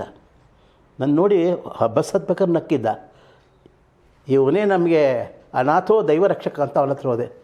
ಸರ್, ಈ ಥರ ಪರಿಸ್ಥಿತಿ ಆಗಿದೆ, ನನ್ನ ಮೊಬೈಲ್ ನಂಬರ್ ಕೊಡ್ತೀನಿ, ಮತ್ತು ನನ್ನ ಅಡ್ರೆಸ್ ಕೊಡ್ತೀನಿ, 35 ರೂಪಾಯಿ ಕೊಡಿ ಸರ್, ನಾನು ಬೆಂಗಳೂರಿಗೆ ಹೋದ್ಮೇಲೆ ನಿಮ್ಗೆ ಕಳಿಸ್ತೀನಿ ಅಂತಂದ. ಕಳಿಸ್ತೀರಾ ಕೊಡ್ತಾ ಇಲ್ಲ ಅವನು. ಆಮೇಲೆ ಮಾಡಿ 35 ರೂಪಾಯಿ ಕೊಟ್ಟ. ಅದನ್ನು ಕೊಟ್ಬಿಟ್ಟು ಕಂಡಕ್ಟ್ರಿಗೆ ಹಬ್ಬ. ಅವಾಗ ಎಲ್ಲರೂ ಹಿಂಗೆ ನೋಡ್ತಿದ್ದಾರೆ. ನನಗೊಂಥರ ಮನಸ್ಸಲ್ಲೇ ಇದು ಬ್ಯಾಂಕಲ್ಲಿ ಇರ್ಬೋದು ಸ್ವಲ್ಪ ದುಡ್ಡು, ಆದರೆ ಸದ್ಯದಲ್ಲಿ ಎಲ್ಲಿ ಇಲ್ಲ.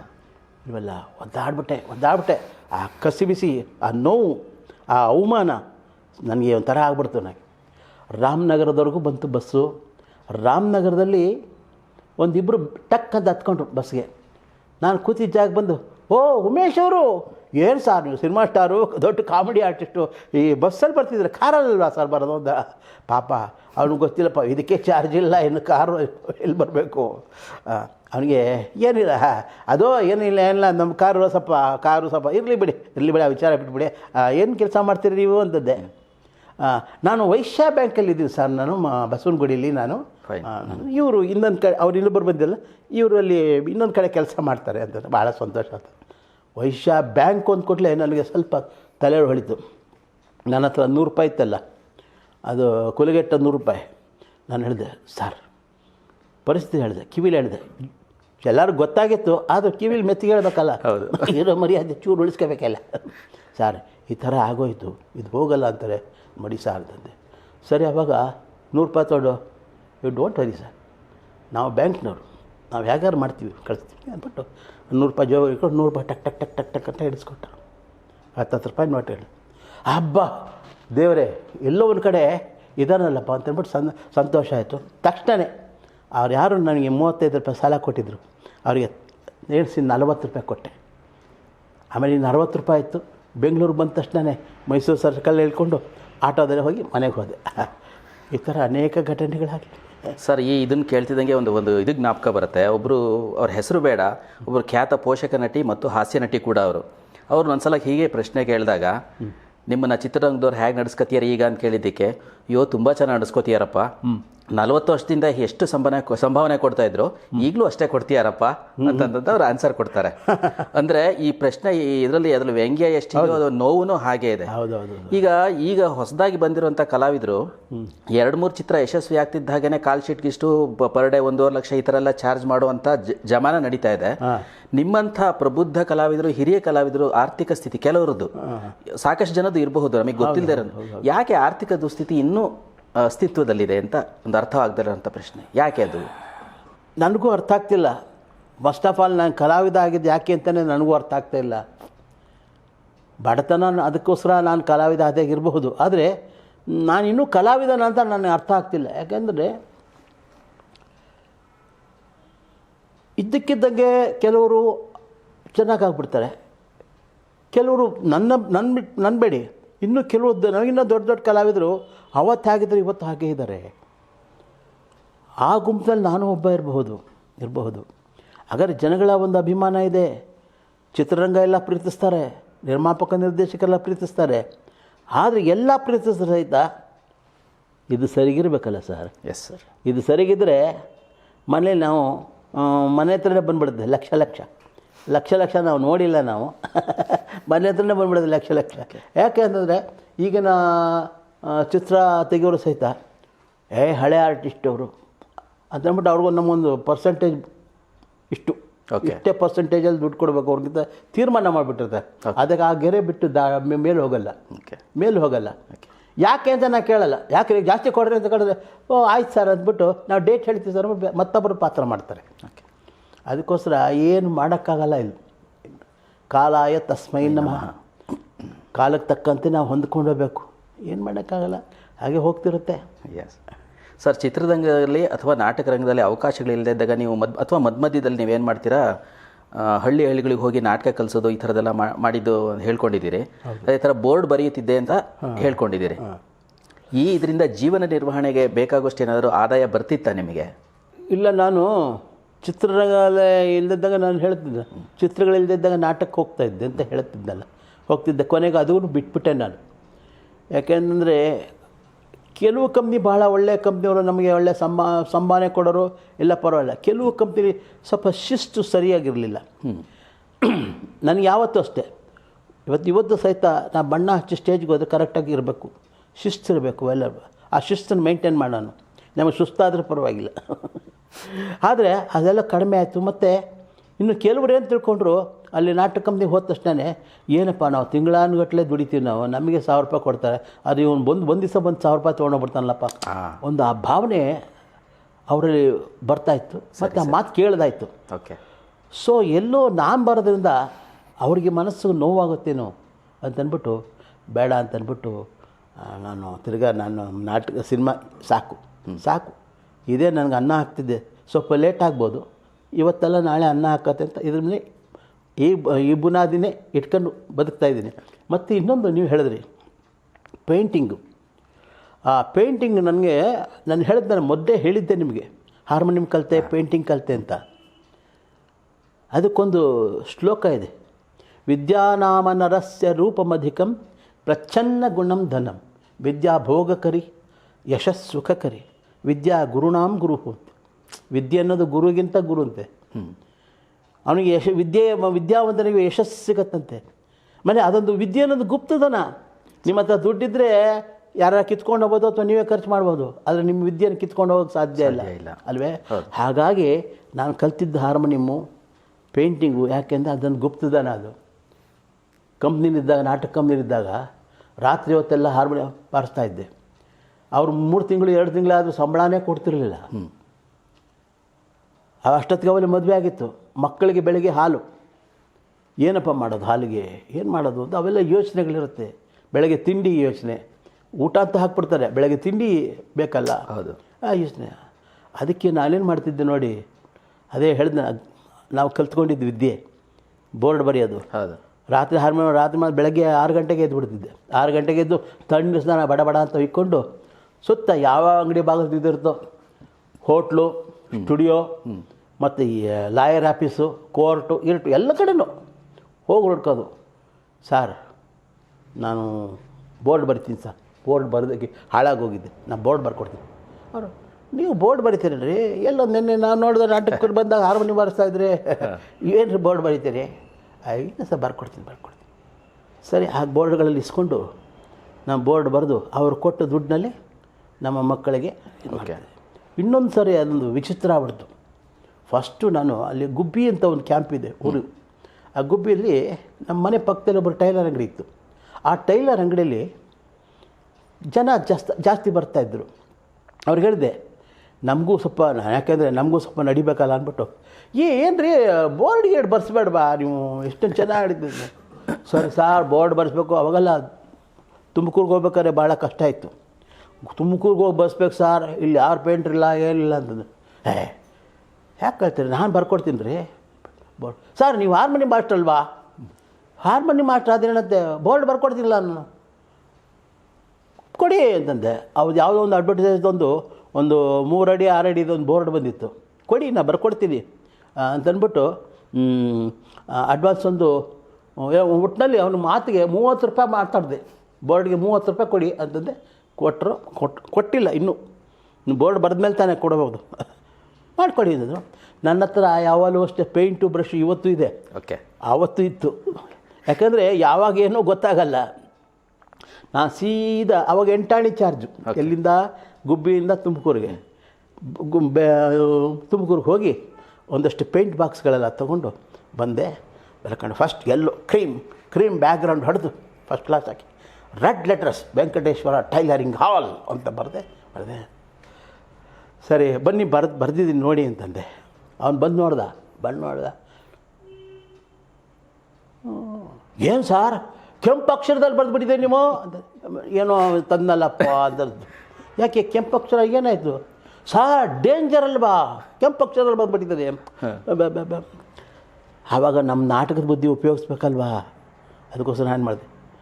ಬುದ್ಧಿ ಇದೆಯೇನ್ರಿ ನಿಮಗೆ? ಇವಾಗ ನಿಮ್ಮ ಮನೆಯಲ್ಲಿ ಹೆಣ್ಣು ಮಕ್ಕಳು ಬಂದರೆ ಅವ್ರು ಹೋಗ್ಬೇಕಾದ್ರೆ ಏನ್ರಿ ಕೊಡ್ತೀರಾ? ಅರಿಶಿನ ಕುಂಕುಮ, ಹೌದು ತಾನೆ? ಹೌದು ಸರ್. ಮತ್ತಿದೇನು ಬ್ಯಾಕ್ಗ್ರೌಂಡ್ ಏನು? ಕ್ರೀಮ್, ಹಳದಿ, ಅಕ್ಷರ ಏನು? ಕುಂಕುಮ, ಅರಿಶಿನ ಕುಂಕುಮ ಶುಭ ಅಲ್ವೇನ್ರಿ ಇದು ಅಂತಂದೆ. ಹೌದಲ್ಲ ಸಾರ್ ಅಂತ ಅದನ್ನು ಸದ್ಯ ಹೌದಲ್ಲ ಅಂದಲ್ಲ, ಸದ್ಯ ಬರುತ್ತೆ 30 ರೂಪಾಯಿ ಅಂತ ನನಗೆ ಗ್ಯಾರಂಟಿ ಆಯಿತು. ಆಮೇಲೆ ಬೋರ್ಡ್ ಬರ್ಕೊಂಡು 30 ರೂಪಾಯಿ ಇಸ್ಕೊಂಡೆ. ಆದರೆ ನನ್ನ ಗ್ರಹಚಾರವೋ ಅವನ ಅದೃಷ್ಟವೋ ಗೊತ್ತಿಲ್ಲ, ಆ ಬೋರ್ಡ್ ಬರೆದ ಮೇಲೆ ಅವನಿಗೆ ಹಗಲು ರಾತ್ರಿ ಕೆಲಸನೇ ಜಾಸ್ತಿ ಆಗೋಯಿತು. ಅದು ಈ ಥರ ನಾವು ಕಲಿತ ವಿದ್ಯೆ ಎಲ್ಲೆಲ್ಲಿ ಪ್ರಯೋಗ ಆಗುತ್ತೆ, ಇನ್ನೂ ಅನೇಕ ಕಡೆ ಪ್ರಯೋಗ ಆಗಿದೆ, ಅದು ಈಗ ಬೇಕಾಗಿಲ್ಲ. ಸೊ ಅಂದರೆ ಹಣೆ ಬರಹದ ಕರಾಳ ಛಾಯೆಯಿಂದ ತಪ್ಪಿಸ್ಕೊಳ್ಳೋಕ್ಕೆ ಬೋರ್ಡ್ ಬರಹ ನಿಮಗೆ ಹೆಲ್ಪ್ ಆಯಿತು? ಹೌದು, ಬೋರ್ಡ್ ಬರಹ ಎಲ್ಲ ಅದು. ನಾವು ನಾಟಕ ಕಲಿಸಿದ್ದು ಅಷ್ಟೇ. ಓಕೆ. ನಾಟಕಕ್ಕೆ ಬೆಳಗ್ಗೆ ಬೆಂಗಳೂರಿಗೆ ಬಂದಾಗ ನಮಗೆ ಭಾಳ ಕಷ್ಟ ಆಯಿತು. ಆವಾಗ ಇವರು ಹಳ್ಳಿ ನಮ್ಮದು ತುಮಕೂರಿನಲ್ಲಿ ಒಂದು ಹಳ್ಳಿ ಇತ್ತು, ಇವಾಗ ಪೇಟೆ ಆಗ್ಬಿಟ್ಟಿದೆ ಅದು, ತಲಪುರ್ಕಿ ಅಂತ. ಅಲ್ಲಿ ಕರ್ಕೊಂಡು ಹೋದರು. ಅಲ್ಲಿ ಕರ್ಕೊಂಡು ನಾಟಕ ರಾಜ ವಿಕ್ರಮ ನಾಟಕ ಆಡಿಸ್ಬೇಕು, ಯಾಕಂದರೆ ವರ್ಷಕ್ಕೆ ಅವ್ರು ನಾಟಕ ಆಡಿಸ್ತಾರೆ. ಓಕೆ. ಅವರು ಸರಿ ನೀವು ರಾಜ ವಿಕ್ರಮ ಚೆನ್ನಾಗಿ ಅಂದರೆ ಅವ್ರಿಗೆ ಪರಿಚಯ ಆಗಿದ್ದ ಕಾರಣ ಆನಂದರಾಮ್ ಅಂತ ಕೋರ್ಟಲ್ಲಿದ್ದ ತುಮಕೂರಿನಲ್ಲಿ. ಅವ್ರ ಮನೆತನನೇ ಅವರು ಸಂಗೀತಗಾರರ ಮನೆತನ ಅವ್ರದ್ದು. ಅವನು ನನಗೆ ಪರಿಚಯ ಇದಿಲ್ಲ, ಅವನು ಹೇಳಿದ್ದ, ಉಮೇಶ್ ಅವ್ರನ್ನ ಕರ್ಕೊಂಬನ್ನಿ, ನೀವು ನಾಟಕ ಕಲಿಸ್ಕೊಳ್ಳಿ, ನೀವು ಉದ್ಧಾರ ಆಗ್ತೀರಿ ಅಂದಿದ್ದ. ಬಂದು ನಮ್ಮ ಮನೆಗೆ ಕರ್ಕೊಂಡೋದ್ರು. 7 ತಿಂಗಳಿಗೆ 750 ರೂಪಾಯಿ ಅಂತ ಕರಾರಾಯಿತು. ಕರ್ಕೊಂಡು ಹೋದರು. ನಾನು ನಾಟಕ ಕಲಿಸ್ತಾ ಇದ್ದೆ. ಮತ್ತು ಮೊದಲು ನನಗೆ ಭಾಳ ಇದಾಗೋದು ಸಂಕಟ, ಯಾಕೆಂದರೆ ಆ ಭಾಷೆ. ನಾವು ರಾಜ ವಿಕ್ರಮ್ ಪಾತ್ರದಲ್ಲಿ ನಾವು ಶ್ರೀಕಂಠ ಮೂರ್ತಿಗಳು ನೋಡಿದ್ವಿ, ಪುಟ್ಟಬಸಪ್ಪನವ್ರು ನೋಡಿದ್ವಿ, ಅವರೆಲ್ಲ ದೊಡ್ಡ ದೊಡ್ಡ ಕಲಾವಿದರು ನೋಡಿದ್ವಿ.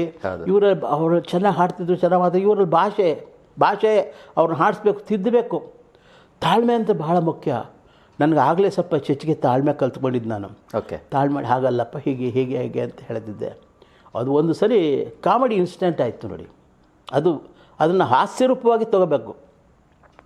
ಅವನು ಇದು ಚಂದ್ರಸೇನ ಮಹಾರಾಜನ ಮಗಳು ಅವಾಗೆಲ್ಲ ಗಂಡಸರೇ ಪಾತ್ರ ಮಾಡೋದಲ್ಲಿ, ಹಳ್ಳೀಲಿ ಅವರೇ ಪಾತ್ರ ಮಾಡೋದು. ಅವನು ಕಾರ್ಪೆಂಟ್ರ್. ಅವನ ಬಾಯಿ ಸ್ವಲ್ಪ ಶುದ್ಧ ಇಲ್ಲ, ಅವ್ರ ಬಾಯಿ ಕಷ್ಟ ಇಲ್ಲ ಪಾಪ. ಸರಿ, ನಾನು ಹಾಡು ಹೇಳ್ಕೊಟ್ಟೆ. ನೀಲಿ ಬಾನ ದುಂಬಿಗಾನ ನಿನ್ನ ಚಲುವಿನ ನರ್ತನ ಕಾರಣ ಅದುವೇ ನಿನ್ನಯ ಯೌವನ ಅಂತ. ಸರಿ, ಅವನು ನೀಲಿ ಬಾನ ದುಂಬಿಗಾನ ನಿನ್ನ ಚಲುವಿನ ನರ್ತನ ಕಾರಣ ಅದುವೇ ನಿಮ್ಮವ್ವನ ಅಂತ. ನನಗೆ ಒಂದು ನಿಮಿಷ ಬೆವತ್ಬಿಟ್ಟೆ ನಾನು. ಏನು ಅಂತಾನ, ಅಥವಾ ನನ್ನ ಕರ್ಣದೋಷ ಇರಬೇಕು ಅಂತಂದ್ಬಿಟ್ಟು, ಏನಪ್ಪ ಇನ್ನೊಂದು ಸತಿ ಹಾಡು ನೋಡೋಣ ಅಂತಂದೆ. ಅವ್ರೇನು ತಿಳ್ಕೊಬಿಟ್ಟು ಇನ್ನೊಂದು ಸರಿ ಹಾಡು ಅಂತಂದರೆ, ಮೇಷ್ಟ್ರು ನಾನು ಹಾಡೋದು ಕೇಳ್ಬಿಟ್ಟು ಇನ್ನೊಂದು ಸರಿ ಒನ್ಸ್ ಮೋರ್ ಕೇಳ್ತಾವ್ರೆ ಅಂದ್ಬಿಟ್ಟು ಇನ್ನೂ ಸ್ಟೈಲ್ ಅಂದ್ಬಿಟ್ಟ. ನೀಲೆ ಬಾರ ದೊಂಬೆಗಾನ ನಿನ್ನ ಚೆಲುವಿನ ತನ್ನ ಕಾರಣ ಅದುವೇ ನಿಮ್ಮವ್ವನ ಅಂತ ನನ್ನ ಕಡೆನೇ ಮುಖ ಮಾಡೋದು, ಕೈ ಮಾಡೋದು. ಕೋಪ ಬಂತು. ಸರಿ, ಅವಾಗ ಅವ್ನು ನಾಟಕ ನಾನು ಕರ್ಕೊಂಡೋಗಿದ್ದ. ನಾನು ಬನ್ನಿರಿ ಇಲ್ಲಿ. ಏನು ಮೇಷ್ಟ್ರೆ, ಏನು ರೀ ಇದು ಇವನು ನಿಮ್ಮವನ ಏನು ಅಪಶಬ್ದ ಎಲ್ಲ ಮಾತಾಡ್ತಾನೆ ಇವನಲ್ಲ, ಏನು ರೀ ಇದು ಅಂತಂದರೆ, ಸಾರ್ ಮೇಷ್ಟ್ರೆ ಕ್ಷಮಿಸ್ಬಿಡಿ, ಅವ್ನ ಬಾಯಾಗೆ ಗಂಡಕ್ಷರ ಹೆಣ್ಣಕ್ಷರ ನೋಡಿಯಾಕೆ ಬರೋಕ್ಕಿಲ್ಲ ಅಂತ. ಅಲ್ಲಿ ಗ್ರಾಮ್ಯ ಭಾಷೆಯಲ್ಲಿ ಗಂಡಕ್ಷರ ಹೆಣ್ಣಕ್ಷರ ಅಂದರೆ ಅಲ್ಪ ಪ್ರಾಣ ಮಹಾಪ್ರಾಣ ಬರೋಕ್ಕಿಲ್ಲ. ಏನೋ ಅವ್ನಿಗೆ ಗೊತ್ತಿಲ್ಲ ಪಾಪ, ನಿಮ್ಮವ್ವನ ಅಂದಿದ್ದಾನೆ, ನೀವು ಅಡ್ಜಸ್ಟ್ ಮಾಡ್ಕೊಳ್ಳಿಂದ. ಸರಿ, ನಮ್ಮಮ್ಮ ಇರಲಿಲ್ಲ, ಅಡ್ಜಸ್ಟ್ ಮಾಡ್ಕೊಬಿಟ್ಟೆ. ಈ ಥರ ಘಟನೆಗಳು ಬೇಕಾದಷ್ಟು ಆಗುತ್ತೆ, ಬದುಕಬೇಕಲ್ಲ. ಹೌದು. ಸರ್, ಒಂದು ಸೆಕೆಂಡ್, ಈಗ ಪಾತ್ರಗಳಿಗೆ ಬರೋಣ. ಉಮೇಶ್ ಅಂತಿದ್ದಾಗೆ ನೆನಪಾಗುವಂಥ 2 ಮಹತ್ವದ ಪಾತ್ರಗಳು ಅಂತಂದರೆ, ಇತ್ತೀಚಿನ ದಿನಗಳಲ್ಲಿ 2 ಮಹತ್ವದ ಪಾತ್ರಗಳು ಅಂದರೆ, ಒಂದು ಗೋಲ್ಮಾಲ್ ರಾಧಾಕೃಷ್ಣದ ಸೀತಾಪತಿ ನೀವು ಅಪಾರ್ಥ ಮಾಡ್ಕೊಂಡ್ರ ಅನ್ನೋದು, 2ನೇದು ವೆಂಕಟ ಇನ್ ಸಂಕಟದಲ್ಲಿ ನೀವು ಅಜ್ಜಿ ಪಾತ್ರ ಮಾಡಿದ್ದು. 2 ಸಹಿತ ಪ್ರೇಕ್ಷಕರು ಅದು ಈಗ ಪ್ರಸಾರ ಆದರೂ ಬಿದ್ದು ನಗ್ತಾರೆ. ಹೌದು. ಅದರಲ್ಲಿ ಸೆಟ್ಟಲ್ಲಿ ನಿರ್ದೇಶಕರು ಎಷ್ಟರ ಮಟ್ಟಿಗೆ ಹೇಳಿದ್ರು, ಸೆಟ್ಟಲ್ಲಿ ನೀವು ಅದನ್ನು ಪಾತ್ರನ ಎಷ್ಟರ ಮಟ್ಟಿಗೆ ಇಂಪ್ರೂವೈಸ್ ಮಾಡಿದ್ರಿ ಅನ್ನೋದ್ರ ಬಗ್ಗೆ ಏನಾದ್ರು ಹೇಳೋಕ್ಕಾತ? ನಾನು ಮೊದಲೇ ನಿಮಗೆ ಹೇಳಿದ್ದೆ ನೋಡಿ, ನಾನು ಯಾರೇ ಪಿಕ್ಚರ್ ಬುಕ್ ಮಾಡಿದ್ರು ಏನು ಪಾತ್ರ ಅಂತ ಕೇಳಲ್ಲ ಅಂತ. ಸರಿ, ಸಾಯಿ ಪ್ರಕಾಶ್ ಅಂತ ಡೈರೆಕ್ಟರ್. ಅದಕ್ಕೆ ನಾನು ಹೆಚ್ಚು ಕಡಿಮೆ ಒಂದು 700 ಚಿತ್ರಗಳಲ್ಲಿ ಹೆಚ್ಚು ಕಡಿಮೆ ಒಂದು 100 ಚಿತ್ರದಲ್ಲಿ ಅವರಲ್ಲೇ ಪಾತ್ರ ಮಾಡಿದ್ದೀನಿ. ಅವ್ರ ಡೈರೆಕ್ಷನ್ ಮಾಡಿದ್ದೀನಿ. ಅವರು ನನ್ನ ಕಂಡ್ರೆ ಭಾಳ ಪ್ರೀತಿ. ಅವರು ಈ ಪಾತ್ರ ಮಾಡಿ ಉಮೇಶ್ ಅವರಂದರು, ಸರಿ ಈ ಕ್ಯಾರೆಕ್ಟ್ರ್ ಅವರು ಹೇಳಿದ್ರು, ಈ ಥರ ಮಾಡಬೇಕು, ಈ ಥರ ಕ್ಯಾರೆಕ್ಟ್ರ್ ಇದು, ಅದೊಂದು ತೆಲುಗು ಚಿತ್ರದ ರಿಮೇಕ್ ಮಾಡಬೇಕು ಅಂದರು. ಸರಿ, ಸ್ವಾಭಾವಿಕವಾಗಿ ನಾನು ಒಂಥರ ಸ್ವಲ್ಪ ಮಾಮೂಲಾಗಿ ನನ್ನ ಮನುಷ್ಯ ಸ್ವಲ್ಪ ಅದೇ ಥರ ಸೀತಾಪತಿ ಥರ. ನಾವೇನೋ ಯಾರು ನಿಂಗೆ ನೋಡಿದ್ರೆ ಏನಪ್ಪ ಅರ್ಥ ಮಾಡ್ಕೊಂಬಿಡ್ತಾರೋ, ಏನು ಇದು ಮಾಡ್ಕೊಂಬಿಡ್ತಾರಪ್ಪ ನೋಡೋಣ. ಆ ಕ್ಯಾರೆಕ್ಟ್ರ್ ಇತ್ತು. ನನಗೆ ಆ ಕ್ಯಾರೆಕ್ಟ್ರ್ ಮಾಡಿದೆ, ಅವ್ರು ಹೇಳ್ಕೊಟ್ಟಂಗೆ ಮಾಡಿದೆ. ಅಲ್ಲಿ ಸೆಟ್ನಲ್ಲೂ ಅನಂತನಾಗು ಎಲ್ಲ ಇದ್ದರು. ಆಮೇಲೆ ನಮಗೆ ಚಂದ್ರು ಯಾರು ಮುಖ್ಯಮಂತ್ರಿ ಚಂದ್ರೂರು ಪಾತ್ರ ಮಾಡಿದ್ದಾರೆ. ಸಿಹಿಕೈ ಚಂದ್ರು, ಉಮಾಶ್ರೀ ಅವರೆಲ್ಲ ಇದ್ದರು. ಅವ್ರ ಕಾಂಬಿನೇಷನು ಭಾಳ ಸಂತೋಷಪಟ್ಟರು. ಅದು ಇವತ್ತು ಸಹಿತ ಜನಗಳು ನೆನೆಸ್ಕೋತಾರೆ. ಜನ ಅಪಾರ್ಥ ಮಾಡ್ಕೊಂಡಿಲ್ಲ. ನೋಡಿ, ಆ ಚಿತ್ರ ಬಂದು ಹೆಚ್ಚು ಕಡಿಮೆ 29 ವರ್ಷ ಮೇಲಾಗಿದೆ. ಆದರೂ ಇವತ್ತು ಜನ ಸಹಿತ ಮಕ್ಕಳಿಂದ ದೊಡ್ಡವರು ಸಹಿತ ಅಪಾರ್ಥ ಮಾಡ್ಕೋಬೇಡಿ ಅಂತಾರೆ. ಅದು ನಮ್ಮ ಸೌಭಾಗ್ಯ ಅಲ್ವೇ? ಹೌದು ಸರ್. ಆ ನಿರ್ದೇಶಕರು ಅವರ ಕಲ್ಪನೆ ಇಂಥವ್ನ ಕೈಲೇ ಮಾಡಿಸ್ಬೇಕು ಅಂತ ಆ ಒಂದು ಗ್ರೇಟ್ ಇದಲ್ಲ, ಆ ಕ್ರೆಡಿಟ್ ಎಲ್ಲ ಅವ್ರಿಗೆ ಸೇರಬೇಕು. ಅದು ನೈಸ್. ಆಮೇಲೆ ಇನ್ನು ವೆಂಕಟ ಏನು ಸಂಕಟ ಅದು ಸರ್. ಯಾಕೆ ಈ ಪ್ರಶ್ನೆ ಏನಕ್ಕೆ ಅಂದರೆ, ಅದರಲ್ಲಿ ಅದ್ಭುತವಾಗಿ ಪಾತ್ರ ಮಾಡಿದ್ರು ಸಹಿತ ಪ್ರೇಕ್ಷಕರು ಮೆಚ್ಚಿದ್ರು, ಪತ್ರಿಕೆಗಳವ್ರು ಮೆಚ್ಚಿದ್ರು, ಎಲ್ಲ ಮೆಚ್ಚಿದ್ರು. ಬಟ್ ಎಲ್ಲೋ ಒಂದು ಕಡೆ ಉದ್ಯಮದವರು, ಚಲನಚಿತ್ರೋದ್ಯಮದವರು ಅದನ್ನು ಸರಿಯಾಗಿ ಗಮನಿಸಲಿಲ್ಲ ಅಂತಂತ ಒಂದು ಗ್ರಹಿಕೆ ಇದೆ. ಹೌದಾ? ಹೌದು ಹೌದು. ಚಿತ್ರರಂಗದವರು ನನ್ನ ಗಮನಿಸಿದರೆ ಇವತ್ತು ಯಾವುದೋ ಮಟ್ಟಕ್ಕೆ ಇರ್ತಿದ್ದೆ. ಆದರೆ ಅವರನ್ನು ದೂಷಣೆ ಮಾಡಿ ಪ್ರಯೋಜನ ಇಲ್ಲ. ನಮ್ಮದು ಹಣೆ ಬರಹ ಇದೆಯಲ್ಲ, ನಮ್ಮದು ಇದೆಯಲ್ಲ. ನನಗೆ ಆ ವೆಂಕಟ ಸಂಕಟ ಚಿತ್ರ ಪಾತ್ರ ಮಾಡಿದಾಗ ನಾನು ಭಾಳ ತೃಪ್ತಿಯಿಂದ ಪಾತ್ರ ಮಾಡಿದ್ದೀನಿ. ಅಂದರೆ ಎಲ್ಲ ಪಾತ್ರನೂ ಮಾಡಿದ್ದೀನಿ, ಅದರಲ್ಲಿ ಹೆಚ್ಚು ತೃಪ್ತಿ ಸಿಕ್ಕಿದೆ. ಯಾಕೆಂತಂದರೆ ನಾವು ನಾಟಕದಲ್ಲಿ ರಂಗಭೂಮಿಯಲ್ಲಿ ನಾವೆಲ್ಲ ಹೆಣ್ಣಿನ ಪಾತ್ರ ಮಾಡ್ತಾಯಿದ್ವಿ. ರಮೇಶ್ ಅವರು ನನಗೆ ಈ ಪಾತ್ರ ಮಾಡಬೇಕು ಅಂದಾಗ ನನಗೆ ಸ್ವಲ್ಪ ಆಶ್ಚರ್ಯ ಆಯಿತು. ಯಾಕೆಂದರೆ ಇಷ್ಟೊಂದು ಇದೆಲ್ಲ ಬದಲಾವಣೆ ಆಗಿದೆ ಚಿತ್ರರಂಗ. ಈ ಸಮಯದಲ್ಲಿ ಒಬ್ಬ ಗಂಡು ಹೆಣ್ಣಿನ ಪಾತ್ರ ಮಾಡೋಕ್ಕೆ ಯಾಕೆ ಸಾಧ್ಯ, ಜನ ಒಪ್ಕೋತಾರ ಅಂತ ನಾನು ಅವ್ರಿಗೆ ಹೇಳಿದೆ. ಸರ್, ನಿಮ್ಮ ಒಂದು ಅಭಿಮಾನದಿಂದ ಹೇಳಿದಿರಿ, ಆದರೆ ಜನ ಒಪ್ಕೋತಾರ ನಾನು ಪಾತ್ರ ಮಾಡಿದ್ರಿ ಅಂದೆ. ಓಕೆ. ಅವ್ರು ಹೇಳಿದ್ರು, ಏನು ಉಮೇಶ್ವರ ಹೇಳ್ತೀರಿ, ನೀವು ರಂಗಭೂಮಿ ಕಲಾವಿದರು, ನೀವು ಪಾತ್ರ ಮಾಡ್ತೀರಿ ಅನ್ನೋ ಭರವಸೆ ನನಗಿದೆ ಅಂತಂದರು. ಸರಿ, ನೀವು ಆ ಭರವಸೆ ಕೊಟ್ಟರೆ ಮಾಡ್ತೀನಿ ಅಂದೆ. ನಿಮಗೆ ವಿಗ್ ಎಲ್ಲ ಮಾಡಿಸ್ತೀನಿ, ತಲೆಗೆ ಬೋಳಿಸೋದಕ್ಕೆ. ವಿಗ್ ಮಾಡಬೇಡಿ ಸರ್, ನಾನು ನಿಜವಾಗ್ಲೂ ತಲೆ ಬೋಳಿಸ್ತೀನಿ, ಕೈ ಕೂದಲೆಲ್ಲ ಬೋಳಿಸ್ತೀನಿ. ನಿಮ್ಗೆ ಅದಕ್ಕೆ ನ್ಯಾಯ ಏನು ಸಲ್ಲಿಸ್ಬೇಕು ಅದು ಸಲ್ಲಿಸ್ತೀನಿ ಬಿಟ್ಟು ಕಾಸ್ಟ್ಯೂಮು ಥರನೇ ಹೊಲಿಸ್ಕೊಂಡು ಒಳಗಡೆ ಅಜ್ಜಿ ಥರ ಹೇಗಿರಬೇಕು ಇದು ಮಾಡ್ಕೊ ಬೊಚ್ಚ ಬಾಯಿ ಮಾಡ್ಕೊಂಡು. ಹೌದು. ಏನು ನಮ್ಮ ವೆಂಕಟ ಏನೋ ಅದು ಆ ಥರ ಮಾಡಿದೆ. ಆ ಚಿತ್ರ ಭಾಳ ಯಶಸ್ವಿ ಆಯಿತು. ಆ ಒಂದು ನನ್ನ ಮೇಲೆ ಭರವಸೆ ಇಟ್ಟು ಆ ಪಾತ್ರ ಕೊಟ್ಟರಲ್ಲ, ಆ ರಮೇಶ್ ಅವರಿಗೆ ಆ ಒಂದು ಧನ್ಯವಾದ ಹೇಳಬೇಕು. ಮತ್ತು ಇನ್ನೊಂದೇನೆಂದರೆ, ನಮ್ಮ ಇಡೀ ಕನ್ನಡ ಚಿತ್ರರಂಗದಲ್ಲಿ ಮೊದಲಿನಿಂದ ಕೊನೆಯವರೆಗೂ ಒಬ್ಬ ಗಂಡಸು ಹೆಣ್ಣಿನ ಪಾತ್ರ ಮಾಡಿದ್ದಿಲ್ಲ. ಓಕೆ. ಅದು ಅವ್ರು ಮಾಡಿಸಿದ್ರು. ಆಮೇಲೆ ಚಿತ್ರ ಬಿಡುಗಡೆ ಆದಾಗ ಎಷ್ಟೋ ಜನ ಅಭಿಮಾನಿಗಳು ಎಲ್ಲ ಪತ್ರಕರ್ತರೆಲ್ಲ ಭಾಳ ಸಂತೋಷಪಟ್ಟರು. ಪತ್ರಕರ್ತರು ಒಬ್ಬರು ಕೇಳಿದ್ರು, ನೀವು ಹಲ್ಸೆಟ್ ತೆಗೆದು ಪಾತ್ರ ಮಾಡಿದ್ರಾ ಅಂದರು. ಅಮ್ಮ, ಹಲ್ಸೆಟ್ ಇರೋ ಹಲ್ಸೆಟ್ ಹೆಂಗೆ, ನಾನು ಹಲ್ಸೆಟ್ ತೆಗೆದಿಲ್ಲ, ತೆಗಿಯೋದಕ್ಕೂ ಆಗಲ್ಲ, ಪರ್ಮನೆಂಟ್ ಅದು ಅಂತಂದೆ. ಹೌದಾ, ಮತ್ತು ಹೇಗೆ ಮಾಡಿದ್ರಿ ಅಂದರು. ನಟನೆ ಅದು ಮಾಡಲೇಬೇಕಲ್ಲ, ಚೆನ್ನಾಗಿಂದೇನಪ್ಪ ಮಾಡಬೇಕಲ್ಲ ಅಭಿನಯ. ರಂಗಾಯಣ ರಘು ಅವ್ರ ಜೊತೆ ಯಾವುದೋ ಒಂದು ಕಾಂಬಿನೇಷನಲ್ಲೂ ನಶೆ ಏರಿಸ್ಕೊಂಡು ಇದೇ ಥರ ಹಲ್ಸೆಟ್ ಇಲ್ದಲ್ಲಿರುತ್ತೆ ಒಂದು ಪಾತ್ರ ಮಾಡಿದ್ದಾರೆ, ಇದೇ ಥರನೇ ಗಂಡು ಪಾತ್ರ ಅದು. ಹೌದೌದು, ನಮ್ಮ ಪುನೀತ್ ರಾಜ್ಕುಮಾರ್ ಅವ್ರ ಫಿಲಮ್. ಹೌದೌದು, ಅದಕ್ಕೂ ಮಾಡಿದ್ದೆ ಆ ಥರ. ಅಂದರೆ ಅವರು, ನಾನು ಹೇಳೋದು, ಆ ನಿರ್ದೇಶಕರು ಅವರು ನಮಗೆ ಹೀಗೆ ಮಾಡಬೇಕು, ಇಂಥ ಪಾತ್ರಕ್ಕೆ ನೀವು ನೀವೇ ಇದು ಮಾಡಬೇಕು ಹೀಗೆ ಅಂತ ಹೇಳ್ತಾರೆ. ಅದೇ ಥರ ಮಾಡ್ಕೊಂಡಿದ್ದೀನಿ ಸರ್. ಇದರಲ್ಲಿ ನಂದೇನು ದೊಡ್ಡತನ ಇಲ್ಲ, ಸುಮ್ಮನೆ ಇಲ್ಲ ಸರ್, ಅದು ನಿಮ್ಮ ದೊಡ್ಡತನ. ಆ ಥರ ಹೇಳೋ ಆ ವಿನಯ ನಿಮ್ಮ ಸರಿ. ಮತ್ತೆ ಕಲಾವಿದನಿಗೆ ಇರಲೇಬೇಕು ವಿನಯ, ವಿಧೇಯತೆ ಮತ್ತು ತಾಳ್ಮೆ. ಇದಿಲ್ಲದೆ ಹೋದ್ರೆ ಅವ್ನು ಕಲಾವಿದ ಆಗೋಕ್ಕೆ ಸಾಧ್ಯನೇ ಇಲ್ಲ ಸರ್. ಅದು ಬೇಕು ಸರ್, ಅದು ಅದೇ ದೊಡ್ಡ ಆಸ್ತಿ ಕಲಾವಿದರಿಗೆ. ನನ್ನ ಜೀವನದಲ್ಲಿ ಎಷ್ಟು ನೋವುಗಳಾಗಿದೆ, ಎಷ್ಟು ಜನ ಅವಮಾನ ಮಾಡಿದ್ದಾರೆ, ಎಷ್ಟು ಜನ ನನ್ನ ಒಂಥರ ಹೀಕಾರ ಮಾಡಿದ್ದಾರೆ ನಾವೆಲ್ಲ ಮನಸ್ಸು ಆ ಕ್ಷಣ ಅಷ್ಟೇ ಅದನ್ನೆಲ್ಲ ಮರೆತು ಬಿಡ್ತೀನಿ ಅಷ್ಟೇ. ಯಾಕೆ ಅಂತಂದರೆ ಎಲ್ಲರೂ ಒಳ್ಳೆಯವರಾದರೆ ಎಲ್ಲರೂ ಕೆಟ್ಟವರಾಗ್ಬಿಟ್ರೆ ಒಳ್ಳೆಯವ್ರಿಗೆ ಒಂದು ಬೆಲೆ ಬೇಕಲ್ವಾ ಅಲ್ವಾ? ಅವರು ಹಾಗೆ ಈ ಪ್ರಪಂಚದ ಇದು ನಾನು ನೋಡಿ ಥರ ಹೇಳ್ತದ್ದು ಇರ್ತಾರೆ. ಒಳ್ಳೆಯವರು ಇರ್ತಾರೆ, ಕೆಟ್ಟವರು ಇರ್ತಾರೆ. ಹಗಲು ರಾತ್ರಿ ಸೂರ್ಯ ಚಂದ್ರ ಒಂಥರ ಒಳ್ಳೆಯದು ಕೆಟ್ಟದ್ದು ಇದ್ದೇ ಇರುತ್ತೆ. ಅದನ್ನು ಗಮನಕ್ಕೆ ತಗೋಬಾರ್ದು. ಅದನ್ನು ಆ ಸಮಯಕ್ಕೆ ನೊಂದರೂ ಸಹಿತ ಅದನ್ನು ಮರೆತು ಬಿಡಬೇಕು. ಮನುಷ್ಯನಿಗೆ ಆ ಮರವು ಅನ್ನೋದಿರಬೇಕು ಸರ್. ಆಮೇಲೆ ಈಗ ಹಾರ್ಮೋನಿಯಂ ನುಡಿಸಾಣಿಕೆ ನೀವು ಆಯ್ಕೆ ಮಾಡ್ಕೊಳ್ಳೋಕೆ ಯಾರಾದರೂ ಒಬ್ಬರು ಪ್ರೇರಕ ಶಕ್ತಿ ಇರಲೇಬೇಕು, ಒಂದು ಪ್ರೇರಣೆ ಇರಲೇಬೇಕು. ನಿಮ್ಮಲ್ಲಿ ಸಹಜ ಪ್ರತಿಭೆ ಇದ್ದಿದ್ದು ಒಂದು ಕಡೆ ಆದರೆ ಬೆಂತಟ್ಟೋರು ಒಬ್ರು ಇರಲೇಬೇಕು. ಆ ಥರದೊಂದು ಶಕ್ತಿ ಅದ್ರ ಬಗ್ಗೆ ಏನಾದ್ರು ಹೇಳಕ್ಕೆ ಸಾಧ್ಯನಾ ಸರ್? ಖಂಡಿತ. ನನಗೆ ಹಾರ್ಮೋನಿಯಂ ನುಡಿಸೋದಕ್ಕೆ ಸ್ಫೂರ್ತಿ ಹೆಚ್ಚಿಗೆ ಯೋಗ ನರಸಿಂಹಮೂರ್ತಿಗಳು. ನಾವೆಲ್ಲ ಯೋಗಣ್ಣವರು ಅಂತೀವಿ, ನಾವಂತೂ ಮೇಷ್ಟ್ರ ಅಂತಿದ್ವಿ. ಯೋಗಣ್ಣವರು ಅವರ ನುಡಿಸಾಣಿಕೆ ಬಹಳ ವೈಶಿಷ್ಟ್ಯವಾಗಿತ್ತು. ಬೇಕಾದಷ್ಟು ಜನ ಹಾರ್ಮೋನಿಯಂ ಮಾಸ್ಟರ್ಗಳು ಕಂಪ್ನಿಯಲ್ಲಿ ನೋಡಿದ್ದೀನಿ. ಅವರ ಅದು ನುಡಿಸಾಣಿಕೆ ಇದೆಯಲ್ಲ, ಹಾರ್ಮೋನಿಯಂ ನುಡಿಸೋದು. ಇವಾಗ ನೀವು ಯಾವುದೋ ಒಂದು ಕಥೆ ಓದ್ತೀರಿ, ಬೀಚಿ ಅವ್ರದ್ದು ಕಥೆ ಓದ್ತೀರಿ, ಅವ್ರದ್ದೇ ಒಂದು ಶೈಲಿ ಇದೆ. ಆನಾ ಕೃಷ್ಣರ ಕಥೆ ಓದ್ತೀರಿ, ಅವ್ರದ್ದೇ ಒಂದು ಶೈಲಿ. ಶಿವರಾಮ್ ಕಾರಂತರದ್ದು ಓದ್ತೀರಿ, ಅವ್ರದ್ದೇ ಒಂದು ಶೈಲಿ ಇರುತ್ತೆ. ಅದೇ ಥರ ಇವ್ರದ್ದೇ ಒಂದು ವಿಶಿಷ್ಟವಾದ ಒಂದು ರೀತಿಯಲ್ಲಿ ಬಾರಿಸೋರು. ನನಗೆ ಅದು ಅವರ ಸ್ಫೂರ್ತಿ. ಅವ್ರ ನುಡಿಸಾಣಿಕೆ ಇದೆಲ್ಲ ಕಲಿತು ನನಗೆ ಮತ್ತು ಇನ್ನೊಂದು ಅವರ ಜೊತೆ ನಾನು ಒಂಥರ ಶಿಷ್ಯೋತ್ತಮ ಆಗ್ಬಿಟ್ಟಿದ್ದೆ. ಅವರು ಎಷ್ಟೋ ಸರಿ ನಾಟಕ ಬರಿಬೇಕಾದ್ರೆ ನಮಗೆ ಸಾಹಿತ್ಯ ಹೇಗೆ ಒಲಿತು ಅಂತಂದರೆ ಅವರಿಂದನೇ. ಯಾಕೆಂದರೆ ಅವ್ರು ನಾಟಕ ಗೀಟಿಗೆ ಬರ್ಸ್ಬೇಕಾದ್ರೆ ಹೇಯ್ ಕೂತ್ಕೊಳ್ಳ, ನಾನು ಹೇಳ್ತೀನಿ ಬರ್ಕೊಂಡು ಹೋಗೋಂದರು.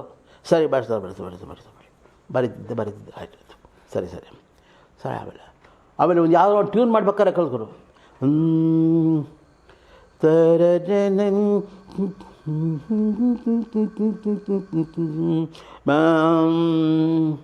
ಮೈದುಂಬಿ ಬಂದಿಕೋ ದೂರ, ಇದು ಇನ್ನೊಂದು ಬೇರೆ ಟ್ಯೂನ್ ಮಾಡೋರು.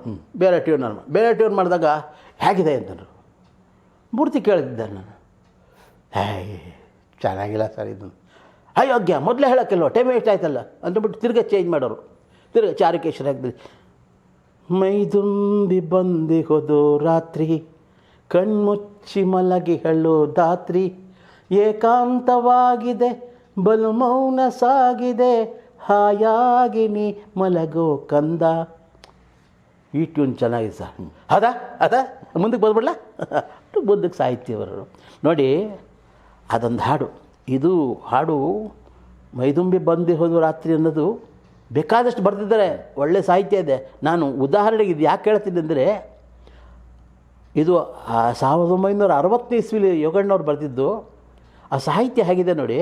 ಒಂದು ಮಗುನ ತೂಗ್ತಿರ್ತಾಳೆ ತಾಯಿ, ಮನುಷ್ಯ ಹೇಗೆ ಬದಬೇಕು, ಪ್ರಪಂಚದಲ್ಲಿ ತಾನು ಹೇಗಿರಬೇಕು ಅನ್ನೋದಕ್ಕೆ ಮೈದುಂಬಿ ಬಂದಿ ಹೋದ ರಾತ್ರಿ, ಕಣ್ಮುಚ್ಚಿ ಮಲೆಗೆ ಹೇಳೋ ದಾತ್ರಿ, ಏಕಾಂತವಾಗಿದೆ ಬಲು ಮೌನಸಾಗಿದೆ, ಹಾಯಾಗಿ ನೀ ಮಲಗೋ ಕಂದ. ರಸವೋ ವಿರಸವೋ ವಿಧಿಸೂತ್ರ ಮಗುವೆ, ಬಂದುದೇ ರಸವೆನಲು ಬಾಳೆಲ್ಲ ನಗುವೆ, ನಗೆಯೋ ನೋವು ಸಹಿಸು ನೀ, ಆದರೆ ಹಗೆಯಾಗದಿರು ಜಗಕ್ಕೆ ಅದುವೇ ನಿಜ ಬಾಳುವೆ. ಫೈನ್.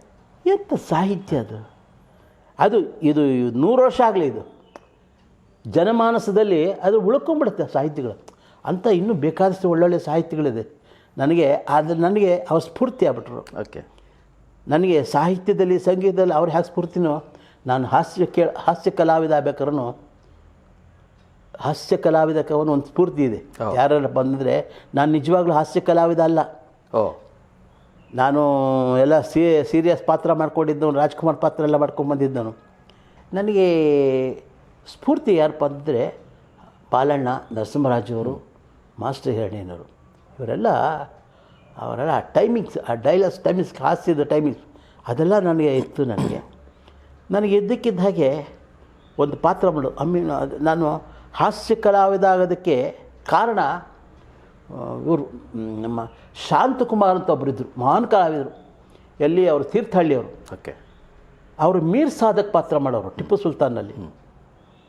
ಅವ್ರು ನನಗೆ ಅವ್ರು ನೋಡೋರು ನನಗೆ ಅಷ್ಟು ಚೆನ್ನಾಗಿ ಪಾತ್ರ ಮಾಡೋರು, ಅಷ್ಟಿತು ಮಾಡೋರು, ಮಹಾನ್ ಕಲಾವಿದರು ಅವರು. ಅವ್ರ ಜೊತೆಲಿ ಒಂದು ಪಾತ್ರ ಮಾಡೋ ಒಂದು ಸಂದರ್ಭ ಬಂತು. ಅದು ಯಾವ ಪಾತ್ರ ಹೇಗಿರುತ್ತೆ ಅಂದರೆ, ಅವರು ಅವಳು ಅಲ್ಲಿ ಒಬ್ಬಳು ಹೆಣ್ಣಿರ್ತಾಳೆ, ಆ ಹೆಣ್ಣನ್ನು ಎತ್ತಾಕೊಂಡು ಹೋಗ್ಬೇಕು ಅಂತ, ಜಯಂತಿ ಇರ್ತಾ ಇರ್ತಾಳೆ, ಅವಳು ಎತ್ತಾಕೊಂಡು ಹೋಗ್ಬೇಕು ಅಂತ ಇರ್ತಾರೆ.